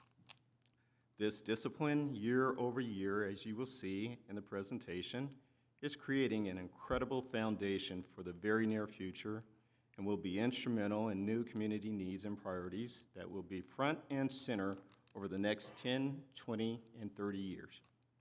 We will never take for granted what it takes to balance budgets, especially on the scale of what Temecula has become in 34 years. With that said, we are pleased to share again this year that we have balanced the city's operating budget, balanced the community services budget, and the capital improvement program remains robust and well-funded. In fact, the CIP is the largest in the city's history, and the current funded status is truly remarkable. Funded status for our city will mark a very busy 5 years of building and maintenance of our infrastructure. With respect to our revenue, and as shared in February when we provided the mid-year financial update, we are actually realizing the softening predicted for our local economy. This softening is not unique to Temecula, but a variety of reasons have affected consumer confidence, consumer spending, tourism, and the like. We are not prepared to ring the recession bell, but we have a few quarters under our belt to warrant a more cautious and conservative approach to building each of these budgets based on actual and projected revenue trends. As mentioned from the outset, in our presentation this evening, you will visually see and hear what we have planned. Much of what will be familiar, and also be reminded that many of these items are multi-year programs and projects that require extensive planning, design, administration, and construction. Tonight, our executive staff, representing the exceptional efforts of their respective departments, will walk you through the budget process and provide the highlights of the annual operating and capital improvement program budgets. Director of Finance, Jennifer Hennessy, will review the budget process and summarize the budget highlights. Captain Chris Durham will present the sheriff's budget and highlight the department's special teams. Fire Chief John Creeder will present the fire department budget. I will also provide an update on the community reinvestment program. Director of Community Services, Erica Russo, will discuss the TCSD budget highlights, programs, and events. Director of Public Works, short-timer Pat Thomas, will discuss the capital improvement program budget. And Deputy City Manager Luke Watson will provide an update on the city's affordable housing projects. As with previous budget presentations, we would like to run through the program and slides in their entirety, then take at the end for the discussion and answer any questions. We believe many questions may be answered or clarified when the whole budget picture is presented. As you will see throughout tonight's presentation, the city's financial position remains healthy, with all funds balanced and all reserves fully funded. I will now turn the presentation over to the Director of Finance, Jennifer Hennessy. Thank you, Kevin. Good evening, Mayor and council members. The budget process begins each year in January with a review of the current year's budget and the development of revenue projections and the preliminary 5-year forecast, which serves as the baseline budget for the ensuing fiscal year. In early February, staff held the operating budget and CIP kickoff meetings with all departments. Additionally, staff presented council the mid-year budget update, which reflected an updated fiscal outlook for the current year's budget. Throughout March, staff held budget engagement sessions with each of the city's 4 commissions to obtain feedback on community priorities. The commission members' feedback has been incorporated into the budget recommendations, and we have a separate slide coming up that summarizes their feedback. In April, staff conducts several internal review meetings, which culminate in the development of the proposed budget and the capital improvement program presented at the budget workshop on May 9th. 2 items discussed at the budget workshop, the Care Solis agreement and the funding for additional emergency homeless beds, have been incorporated into the TCSD budget that's being presented to the council tonight. In June, the final adopted budget and CIP documents will be printed and distributed, as well as posted online for electronic viewing. In advance of the budget engagement sessions this year, the city's commissions were surveyed to provide feedback on prioritizing the goals for 2040 for the 7 core values identified in the QLMP. Commissioners were asked to rank their top capital projects from the identified but yet to be programmed CIP future projects list. Survey results revealed 6 top-ranked projects: Murrieta Creek Bridge at Cherry Street, the acquisition of Fire Station 12 in Old Town, Western Bypass Corridor, Southside Senior Center, and Climate Action Plan, and completing the Temecula Loop Trail. Each of these projects are in progress in one way or another, either through private development activity, such as the Western Bypass Corridor, or incorporated in other approved projects, such as the Climate Action Plan, which is being addressed as part of the comprehensive general plan update. In response to the survey, seed funding for the South Side Senior Center project has been added to the CIP to begin the conceptual design of this high-priority project. Strategic planning is foundational in the city's planning efforts to ensure that the priorities of the council and community remain at the forefront and are reflected in the city's operating budget and capital improvement program. Projects and programs proposed in the budget and the CIP are consistent with the city's core values identified in the Quality of Life Master Plan, or QLMP. Performance indicators are measured annually to track progress and the completion of goals and objectives. On November 15th of 2022, the City Council adopted the Quality of Life Master Plan, which serves as a community-centric planning document of priorities and values for the next 20 years. The QLMP identifies the city's 7 core values, including healthy and livable city, economic prosperity, safe and prepared community, sustainable and resilient city, transportation, mobility, and connectivity, accountable and responsive city government, and equity. The Long Range Planning Division has developed a 4-phase, multi-year process to update the general plan. Phase 1 is complete and includes updates to the housing and public safety elements. Phase 2 is complete and includes the updated QLMP and complete streets policy.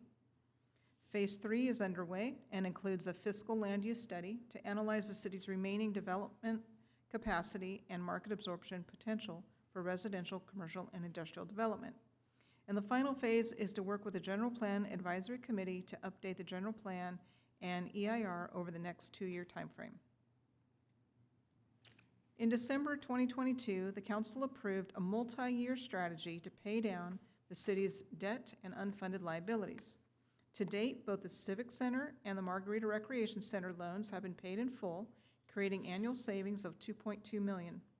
Additionally, the city paid $21.8 million towards the CalPERS unfunded pension liability and paid $3.3 million to eliminate the other post-employment benefits, known as OPEB, unfunded liability, which relates to the retiree health benefit afforded to employees who joined the city prior to 2005.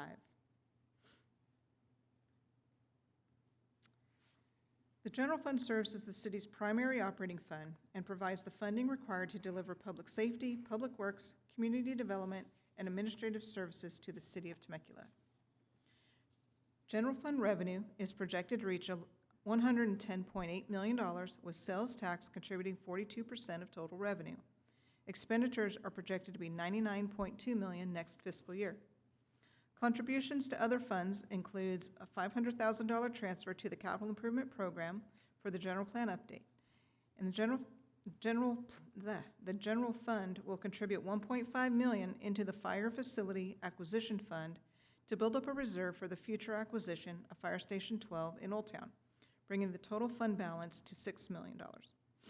And part of the debt paydown strategy mentioned previously, $7.9 million in available general fund balance will go towards the OPEB and the pension unfunded liabilities to generate cumulative ongoing savings of $5.5 million. Total general fund expenditures are projected to increase by 2.9% to $99.2 million, of which 55% is dedicated to public safety. Public Works makes up 20% of the general fund and is expected to increase 5.1%, due primarily to labor agreement adjustments, increased utilities cost, and the administration of the larger CIP program. City administration makes up 15% and is expected to increase 6.4%, due mostly to labor agreement adjustments. Community development makes up 9% of the general fund and is expected to increase by 8% due to labor agreement adjustments and higher consulting costs. And the non-departmental category includes payments for the annual retiree medical contribution, the PERS replacement benefit, staffing continuity reserve, all of which are offset by an estimated $2.7 million reduction in the city's CalPERS pension costs as a result of the liability paydown strategy. I'll now turn the presentation over to Captain Chris Durham, who will walk you through the Sheriff's Department budget. Thanks, Jennifer. The Temecula Sheriff's Department budget is $43.9 million and includes an estimated 4.5 increase in the sheriff's contract rate, plus the replacement of 2 motorcycles this coming year. Staffing levels provided by the contract total 117 sworn deputies and 18 community service officers, exceeding the target staffing ratio of 1 sworn deputy per 1,000 residents.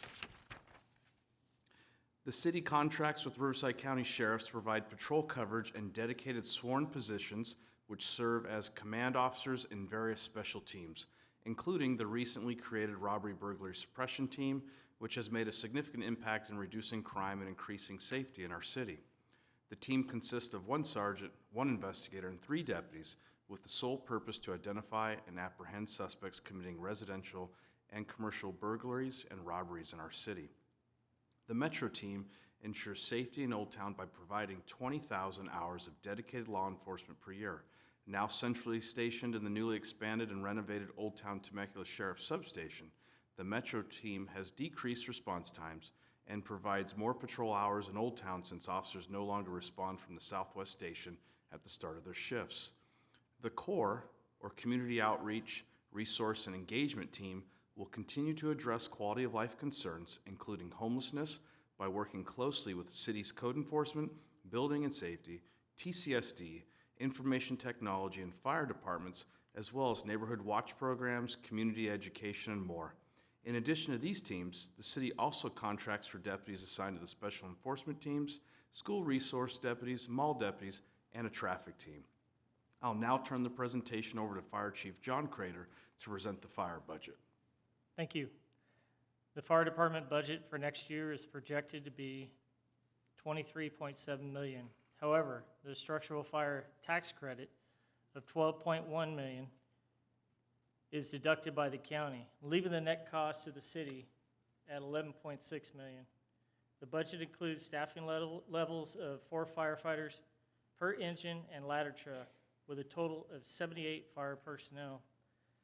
This includes the additional 6 positions at mid-year to meet the contractually obligated reduction in CAL FIRE's work week from a 72-hour to a 66-hour. The fire department will continue to meet its Cal OSHA requirements of 2 in, 2 out for firefighter safety during structure fires, and it has served as a pivotal factor in the recent upgrade ISO 2 rating, which puts the city in the top 7% nationwide for structure fire suppression capabilities. A total of $6 million has been set aside for future acquisition of Fire Station 12 in Old Town. The Emergency Management Division budget for next year is projected to be $716,000. This budget includes continued community education, support for 43 members of the Temecula Citizen Corps, disaster preparedness, which includes an alternative emergency operations center planned at the Temecula Library, and have purchased additional emergency shelter supplies. I will turn the presentation back over to Jennifer to finish up the general fund section of the presentation. Great, thanks, John. In addition to the safety departments, the general fund also includes the Public Works, Community Development, and Administration departments, which has a combined budget of $45.6 million, or a 6.1% increase over the prior year, due primarily to labor agreement adjustments and the purchase of capital outlay equipment for the replacement of aged computers, fleet vehicles, and copiers. Also included in this category are the anticipated savings in the CalPERS employee contribution rate for lower pension costs. The ending fund balance for the general fund is projected to be $35.8 million next fiscal year, and reserves are fully funded at $24.8 million, and after deducting for future commitments, the available fund balance is projected to be $10 million. This slide illustrates the different components of the fund balance. Per budget policy, 20% of operating expenditures are set aside into the reserve for economic uncertainty, and an additional 5% of operating expenditures are set aside into the secondary reserve. These funds are utilized in the event of a major disaster, significant loss in revenue, or for large unexpected expenditures. Reserves are projected to reach nearly $25 million next year.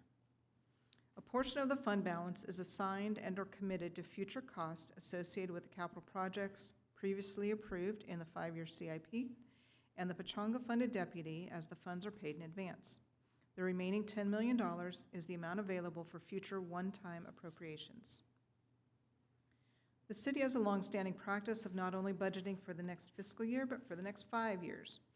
This long-term approach to financial management has served us well, as we're able to forecast the long-term fiscal impacts of operational decisions made in the present. This slide illustrates the strong fiscal position of the city's general fund, which is structurally balanced with revenues exceeding expenditures. Both revenues and expenditures reflect realistic growth projections and include any known and anticipated contractual obligations, as well as a slow economic recovery, as indicated by the conservative upward revenue trend shown on the chart. This slide further illustrates the fiscal health of the general fund by showing that fund balance remains steady and reserves are meeting the desired levels over the next 5 years. Measure S is the 1-cent transactions and use tax approved by Temecula voters in November of 2016. This revenue source became effective in April of 2017 and has generated just over $200 million over the past 6 years. Fiscal year 24-25 Measure S revenue is expected to increase by 2% over the prior year to $39.4 million. Total appropriations are budgeted at $41 million and are in line with Council's policy guidelines prioritizing public safety, asset management, capital projects, and community services. Public safety funding of $10.7 million is recommended to augment the sheriff and fire departments' operating budgets by providing funding for 11 sheriff's deputies, Fire Station 95 staffing, and the future replacement of the fire ladder truck and inspection vehicles. Asset management funding of $4.5 million includes the $2 million deposits into the streets maintenance fund and $2.5 million into the facilities replacement fund. Capital project investments for 24-25 total $8.3 million for Measure S and will add to the $44.6 million allocated in the current fiscal year to fund 71 separate capital projects. In general and community services funding totals $17.5 million, which is primarily dedicated to TCSD operations and library funding. A 5-year forecast is also prepared for the Measure S fund, with revenues projected to slowly increase over the next few years as the economy begins to improve. This slide illustrates the gradual shift of Measure S appropriations from CIP projects to public safety and community services as the cost of these services increase over time. Within 5 years, nearly half of Measure S will support public safety, 44% will support TCSD, leaving 7% for future CIP and asset management funding. I'll turn the presentation back over to Assistant City Manager Kevin Hawkins, who's going to walk you through the Community Reinvestment Program. Thanks, Jen. As the city rebounded from both the physical and fiscal effects of the pandemic, available revenues afforded the city the opportunity to give back to the local and public safety community and also reinvest in local businesses and nonprofits. Towards that effort, in our ongoing commitment to a high quality of life here in Temecula, a total of just over $14 million was appropriated by the council to create 6 funding categories across a broad range of business and community support areas, known as the Community Reinvestment Program, or CRP Fund. Under the business support category, 48 organizations have received $10,000 grants for marketing digitization purposes. 26 businesses are targeted to receive $20,000 grants for workforce development efforts, and 11 businesses have received rent waivers at the TVE2 Business Incubator. And funding for Old Town Parklets, vacant parcel beautification, and the 6th Street sidewalks are still currently reflected in the CIP budget. Also, under the nonprofit support category, an additional 48 organizations receive grants ranging between $5,000 and $50,000 each. Within the homeless services category, $500,000 has been provided to TCSD to help fund the contract with SWAG, our street-level outreach provider. And another $500,000 has been dedicated to the Temecula Creek Fencing Capital Project. A total of $5.5 million has been dedicated to housing services, including a $4 million contribution to the Vine Creek Affordable Housing Project, a $1 million contribution for a future housing project in Uptown Temecula, and $500,000 for a residential rehabilitation grant program administered by Habitat for Humanity. To date, the city has provided $250,000 in funding to both the Riverside County Sheriff's Department and to CAL FIRE under the behavioral health category. Both departments have been able to facilitate wellness retreats, offer direct employee assistance, and help change the culture and stigma surrounding mental health. Temecula Valley Hospital received $1 million for behavioral health services to facilitate prevention and intervention programs, provide educational services to support first responders and other at-risk individuals in our community. Over the last 12 months, the CRP funding has afforded the hospital the ability to provide outreach, education, and support to 680 individual participants. Successful patient intervention has also helped veterans and young adults struggling with mental health challenges. Indeed, lives are being impacted in many positive ways. As a reminder, a grant of $1 million has been awarded to Cal State San Marcos to facilitate tenant improvements for classrooms at the MSJC Temecula Higher Ed campus. And another $1 million remains unallocated, subject to future council appropriation. I will now turn the presentation over to the Director of Community Services, Erica Russo, who will walk you through the TCSD operations budget. Thank you, Kevin. The mission of TCSD is to improve the quality of life for our residents through our facilities, services, events, and activities, or as we like to say, creating community through people, parks, and programs. TCSD provides programs, events, facilities, and services that support the physical and mental well-being of people of all ages. Community services is Parks and Rec and so much more, including inclusive senior and youth services, workforce and education development, homeless outreach, sports, aquatics, and recreation classes and activities, special events, cultural arts, community engagement, and our award-winning parks and facilities. Our beautiful and welcoming facilities include 5 recreation and community centers, Old Town Temecula Community Theater, Mary Phillips Senior Center, Temecula Valley Museum, Temecula Resource Center, the Welcome Center, and Ronald H. Roberts Temecula Public Library. The city also boasts 42 well-maintained parks, which include 15 renovated playgrounds, 7 sports parks, including 2 premier sports parks with lights and artificial turf, 4 pump tracks, 2 hockey rinks, 2 dog parks, pickleball and tennis courts, 2 amphitheaters, 2 lake parks, and infinite opportunities for fun. The big highlight of 2024 is definitely the brand new Margarita Recreation Center, which offers intergenerational programming for residents of all ages. This state-of-the-art building includes a zero-depth entry, 25-yard pool opening for lessons this summer. Our human services staff will be providing a variety of inclusive programming, including the launch of our all-day summer enrichment program, Camp SOAR, providing safe summer fun for kids ages 6 to 14. This program expands our extremely impacted all-day summer programming, which provides a critical service for working families. Signature special events were busier than ever this past fiscal year. We recently hosted Southern California's premier car show, the Temecula Rod Run, with over 500 classic cars and approximately 50,000 visitors, and Culture Fest, which showcased the food, music, and art of cultures from around the world. The holiday season also featured Santa's Electric Light Parade, Christmas tree lighting at the Duck Pond, and the New Year's Eve Grape Drop. The community will soon be enjoying the 4th of July Parade and Extravaganza, Art Fest, Color Run, and Temecula History Day. The Summer-Fall 2024 activities brochure, recently delivered to every household in the city, features 56 pages packed with programs to keep our residents busy.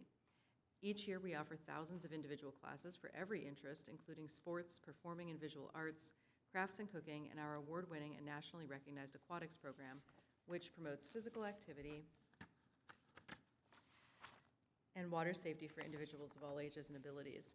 The Tiny Harvesting Community Park Room is included in the CIP for an expansion to accommodate our ever-growing contract class program. One of the most popular destinations is our library, the busiest in the Riverside County Library system. and this guide highlights 2 full pages of library programs and activities to promote literacy, academic achievement, and social engagement. Now that summer's here, be sure to check out our award-winning aquatics programs for the entire family. Whether you want to learn to swim, exercise, or just cool off and have fun, we have options for all ages and abilities. Find out more at temeculaca.gov/aquatics. Finally, we mentioned the demand for summer camp. This year, that program filled within 5 minutes of registration opening, and we closed wait lists after 24 hours because we had so many families looking for a spot for their children in that program. TCSD's cultural arts divisions foster a vibrant community through the visual and performing arts, historic preservation, cultural enrichment, and community outreach. Visitors to Old Town can learn about Temecula's rich history at the Temecula Valley Museum, enjoy open-air exhibits at art nights, participate in culture days on the second Saturday of each month at Sam Hicks Monument Park, have fun with scientific discovery at Penny Pickles Children's Museum, and take in live performances at the theater and the Merc. To keep our community informed about everything the department does, the Community Relations team produces high-quality videos, such as Around and About Temecula and Park Adventures, and entertains our residents with their creative social media content. In fact, we were recently the only city in California selected by the National Recreation and Parks Association to collaborate with them for Parks and Rec Month in July. The new Temecula Sunset Market brings family fun to Old Town. Join us on the second and fourth Thursday of the month from 5 to 9 p.m. for live entertainment, a gourmet food court, and handcrafted treasures. On June 27th, July 11th, and July 25th, the market and our summer concert series will be on the same night, so mark your calendars for a very special evening out. Our sports division has once again had a very busy year full of tournaments, league play, camps, and field rentals. All available weekend dates have been booked for tournaments at our 2 premier sports venues, Pat Birdsall Sports Park and the Sports Ranch at Somers Bend. Our adult kickball and senior softball leagues have been popular, in addition to our adult softball and basketball. The hockey rink at Ronald Reagan Sports Park will be getting some well-deserved renovation, and we look forward to opening the highly anticipated 17-court pickleball complex in January of 2025. This year marks the 16th annual Temecula Valley College and Vocational Fair. Hosted at the Promenade Temecula, this event attracts hundreds of representatives from colleges, military institutions, and vocational schools nationwide, drawing over 10,000 attendees. This event serves as an invaluable opportunity for local high school students to engage directly with representatives and learn more about the educational pathways accessible to them locally and nationally. Historically, it has also been one of the highest revenue days at the mall, second only to Black Friday.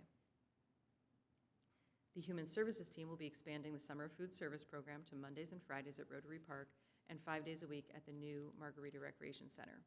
With the addition of CRP funds, the Workforce Development and Human Services team continue to expand our highly successful intern and externship programs, including opportunities for young adults with special needs.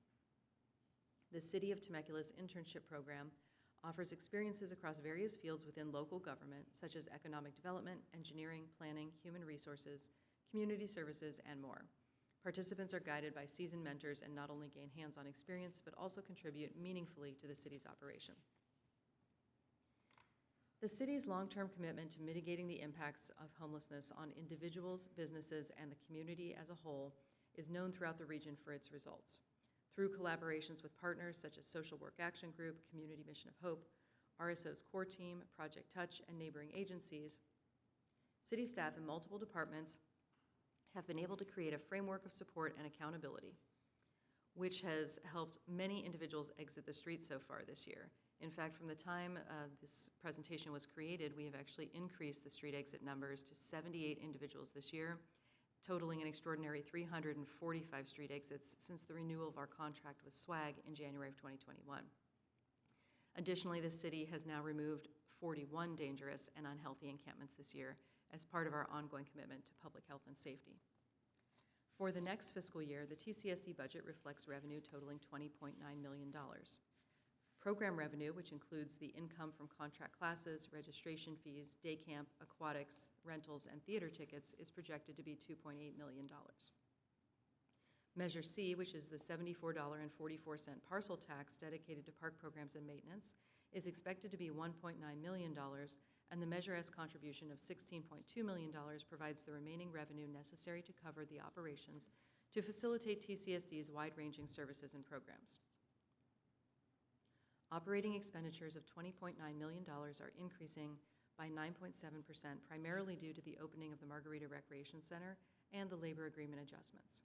From the discussions occurring at the budget workshop, the TCSD budget includes an appropriation of $144,000 to contract for additional emergency homeless beds and $166,700 for the Care Solace agreement. Over the next 5 years, TCSD revenue and expenditure levels are anticipated to grow between 3 to 4% annually as the district continues to enhance its services and programs offered to the public. I will now turn the presentation over to the Director of Human Resources and Risk Management, Isaac Garibay, to summarize citywide staffing. Thank you, Erica. As part of the mid-year budget update in February, Council approved the salary schedule for next fiscal year, which included the 4.4 cost of living adjustment per the city's labor agreements. Total authorized positions for fiscal year 2024-25 remain at 199.2 full-time equivalent positions, including the 5 council members and 1 authorized but unfunded position.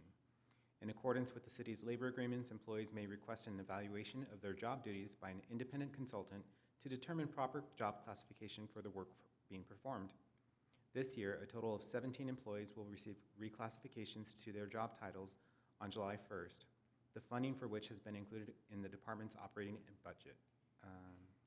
No new authorized positions are recommended at this time, and the recent promotion of the Director of Public Works and Acting Director of Community Development are not yet reflected in these figures.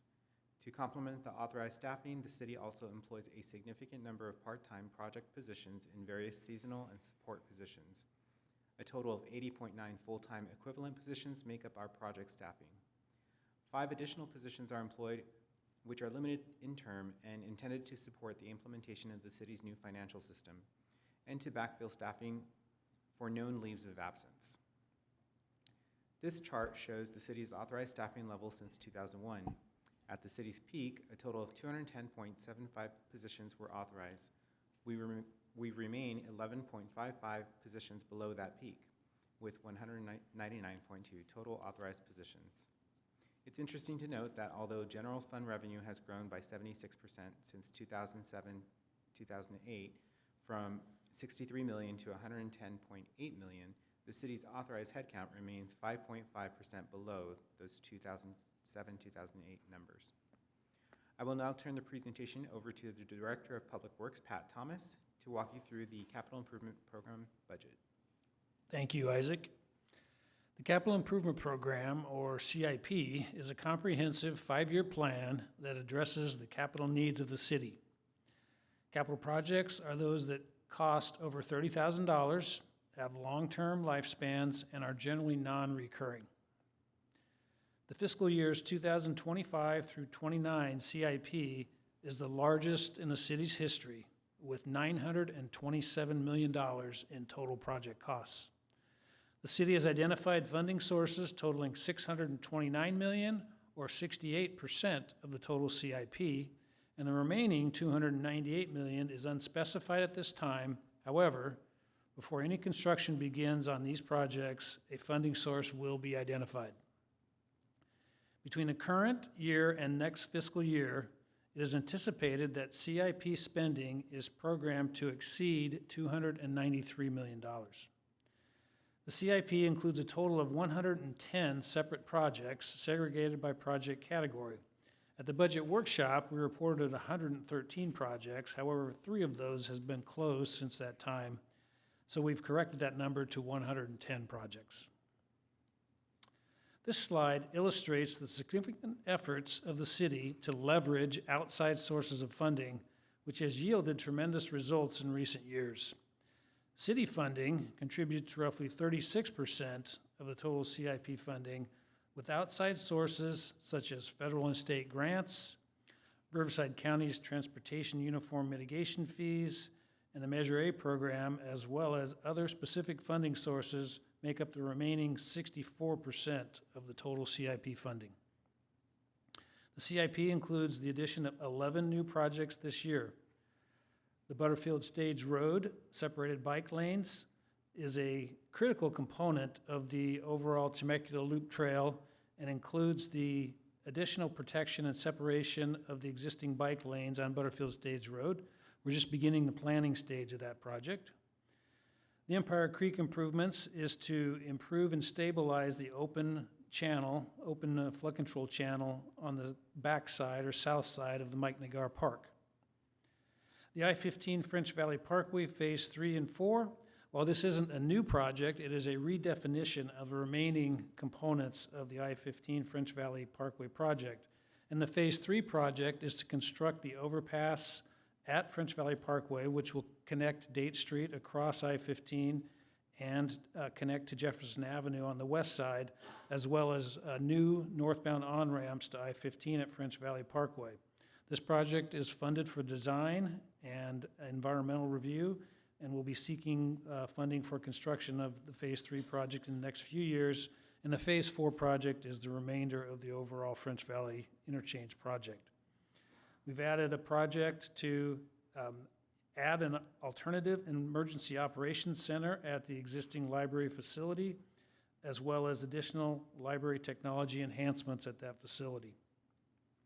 The Long Canyon Creek Park restrooms is to add a permanent restroom building at Long Canyon Creek Park. The North General Kearney street improvements is to construct the permanent street side improvements on North General Kearney on the south side of the street and extend those from Long Canyon Creek Park to the east towards Caipina Colada.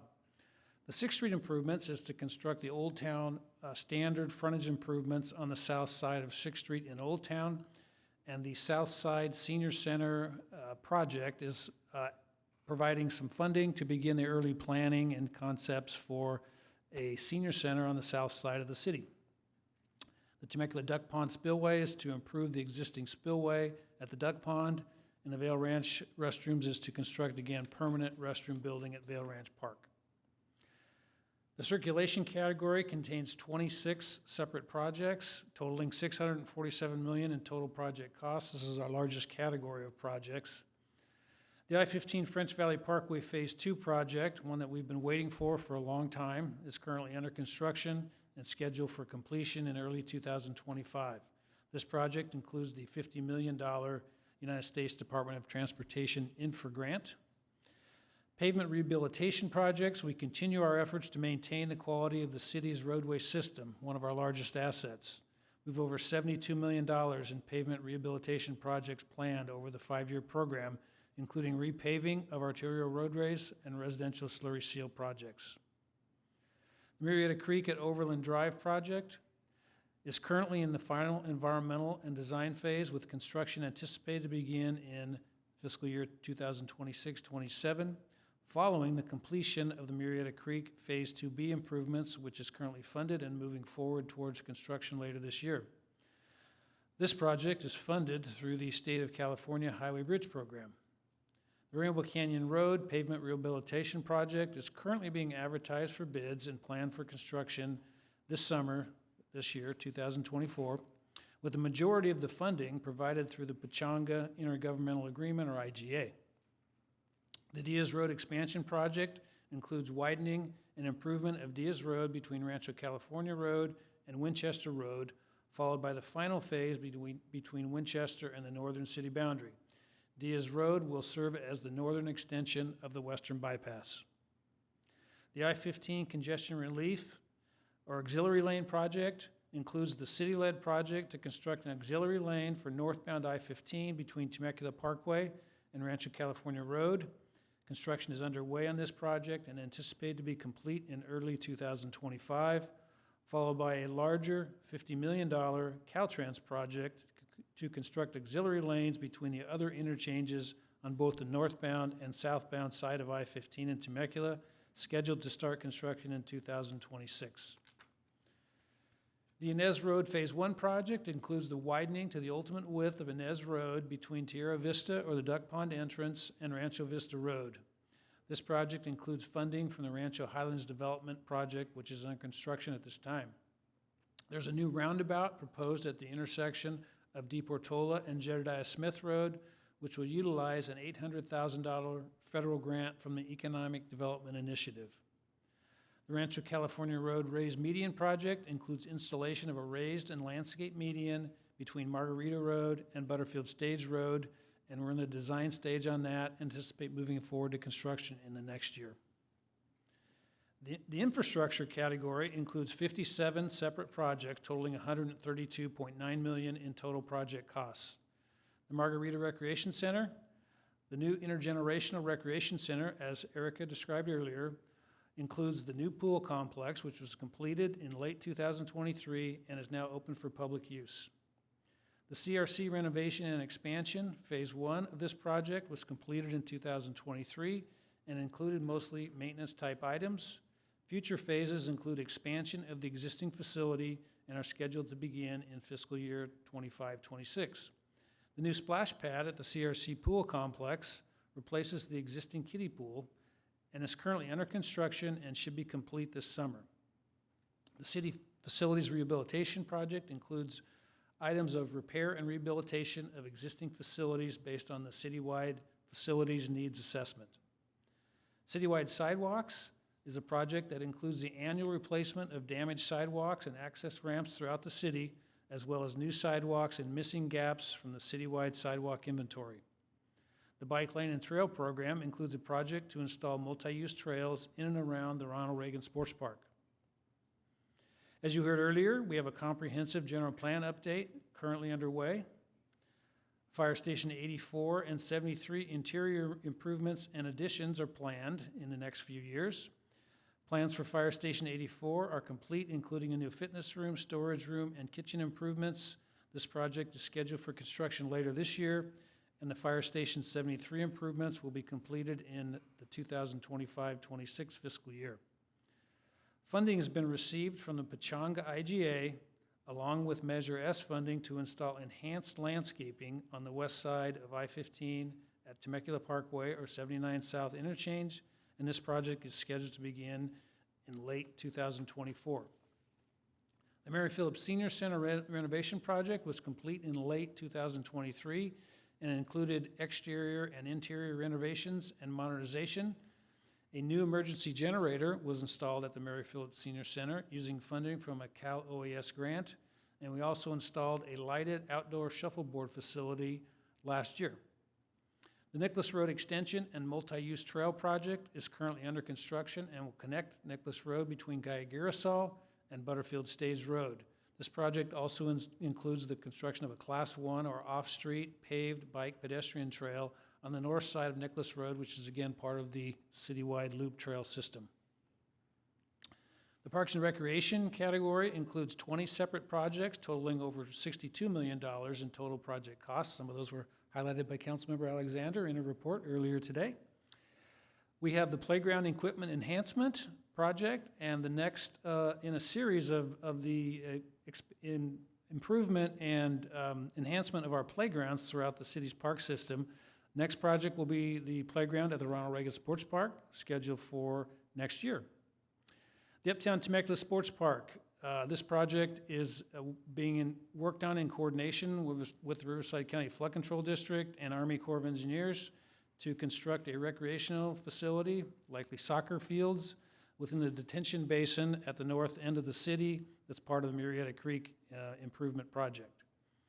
The Harveston Community Park building renovations is to expand the existing community room at Harveston Park to largely increase the size of that building, adding additional rooms and programming capacity for that facility at Harveston Park, and that project is planned to begin in late 2024. And as mentioned earlier, we're planning to construct permanent restroom facilities at Long Canyon Creek Park and Vail Ranch Park. The park improvements is the continuation of general park facilities replacement using Measure S funds set aside for asset management purposes. As we talked about earlier, the pickleball courts plans are underway for construction of a 17-court pickleball facility with lighted and paved parking, replacing the soccer field at the pit at Ronald Reagan Sports Park. We recently awarded the construction contract for that project and expect to begin construction in July and have that complete by the end of this year. The roller hockey rink at Ronald Reagan Sports Park will be upgraded with a new cover, new rink surfacing, along with other amenities. Staff has been meeting with representatives of user groups over the past year and is scheduled to begin construction in early 2025. The existing skate park at Ronald Reagan Sports Park will be reconstructed with a new, modern skate park facility. Staff has held several meetings with project stakeholders to receive input on design concepts and is currently completing plans and scheduled for construction in 2025. And there's also a new dog park at Mike Nagar Park using State of California Prop 68 grant funds, along with County of Riverside ARPA funds supplemented by City Measure S funds. This project is currently under construction and scheduled for completion and opening this summer. There's a new category of projects in the CIP that's titled Community Facilities District Bond-Funded Projects. Provide for 3 projects that are funded with a combination of CFD bonds and developer contributions. The Butterfield Stage Road Extension, which was completed between Murrieta Hot Springs and Rancho California Road, was funded using the Somers Bend CFD. The Nicholas Road Extension and Improvements, which is currently under construction, is also using the Somers Bend CFD, and that will connect Nicholas Road between Calle and Butterfield Stage Road.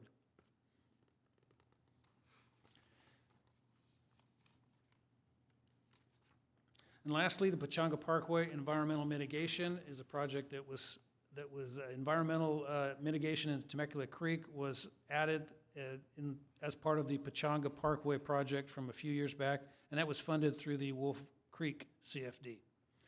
So I'd now like to turn the presentation over to Deputy City Manager Luke Watson, who will discuss the city's affordable housing projects.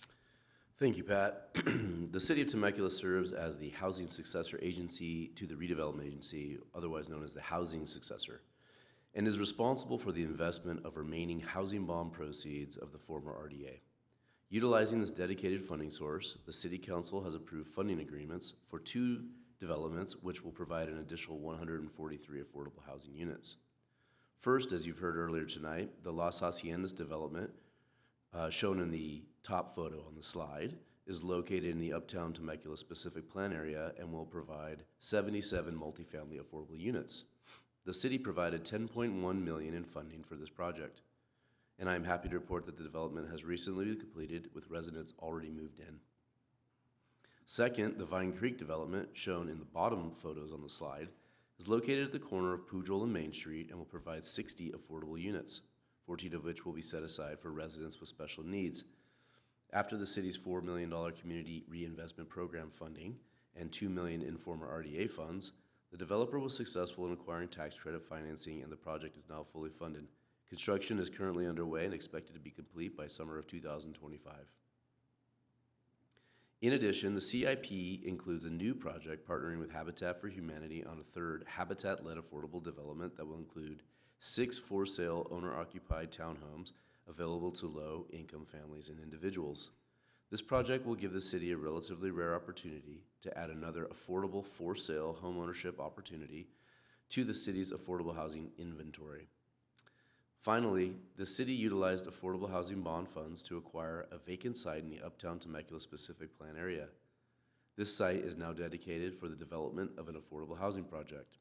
In addition to the property itself, the City Council allocated $1 million in a Community Reinvestment Program funds, which are to be contributed directly to the project. Staff is currently preparing a request for proposals, which, upon release, will kick off the competitive process to select a development partner as soon as we get through the SLA exemption process. I would like to now turn it back over to our Assistant City Manager, Kevin Hawkins, to conclude tonight's presentation. Thanks, Luke. As you've heard throughout this presentation, the city remains blessed with an excellent workforce, especially at the city manager position, and is financially stable over the ensuing 5-year period with reserves fully intact, structurally balanced with revenues exceeding expenditure projections, and a massive capital improvement program that is 68% funded. While our local economy is indicating a slow recovery over the next several months, we have conservatively budgeted our revenues to reflect this trend. City staff will continue to monitor revenues and will bring council an update if adjustments are deemed necessary. Now, special thanks to the entire executive staff, departmental budget analysts, and our finance budget team, including Director Jennifer Hennessy, Assistant Director Board Commerce, Fiscal Services Manager Paula Majors, and Senior Accounting Technician Catlin Dorset, all of whom are foundational to our ability to to build greatness while maintaining excellence in all we do. And an extra special shout out to our media services team of Jonathan Hall and Chris Dreyer, who continue to take our presentations to the next level with the addition of videos, drone footage, and top-notch graphics. This concludes our presentation this evening, and we are available for any questions you might have. Thank you. Well, thank you for yet again another crazy, amazing budget that is very well put together and very well explained. And so do we have any questions? No questions, so just a comment maybe. Questions? Comment? All right, thank you, Mr. Mayor. We did it, everyone. We made it through this presentation. I was going to ask the folks as they were leaving, are you not entertained? And we have one member of the public left. I have an unopened bottle of water prize for you. Thank you for staying. I think we can't thank staff enough for the work they do, and also to my colleagues up here for really having a vision. Past councils also having a vision. The community clearly embracing what we're doing. The fact that there's zero public comments tonight, even at our budget workshop, it just, I think, is a testament to the work that the folks that in Temecula are doing. And the standard, the quality of life that we have here is important, and we continue to elevate and we continue to do well. So thanks for everyone for all the hard work that you do. Appreciate each and every one of you. And I'll move the item if there's no other comments. Just a point of clarification, there's 2 members of the public that is here, so there's double the amount you initially said. I was off by a pretty big percentage there. Oh, 3. Well, 3. Yeah, okay. 4, that's right. No, she's a commissioner. She doesn't count. All right. I'll second it if it hasn't been seconded, so please vote.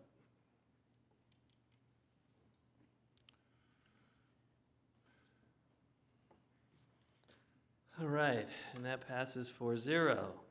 So, let's go back to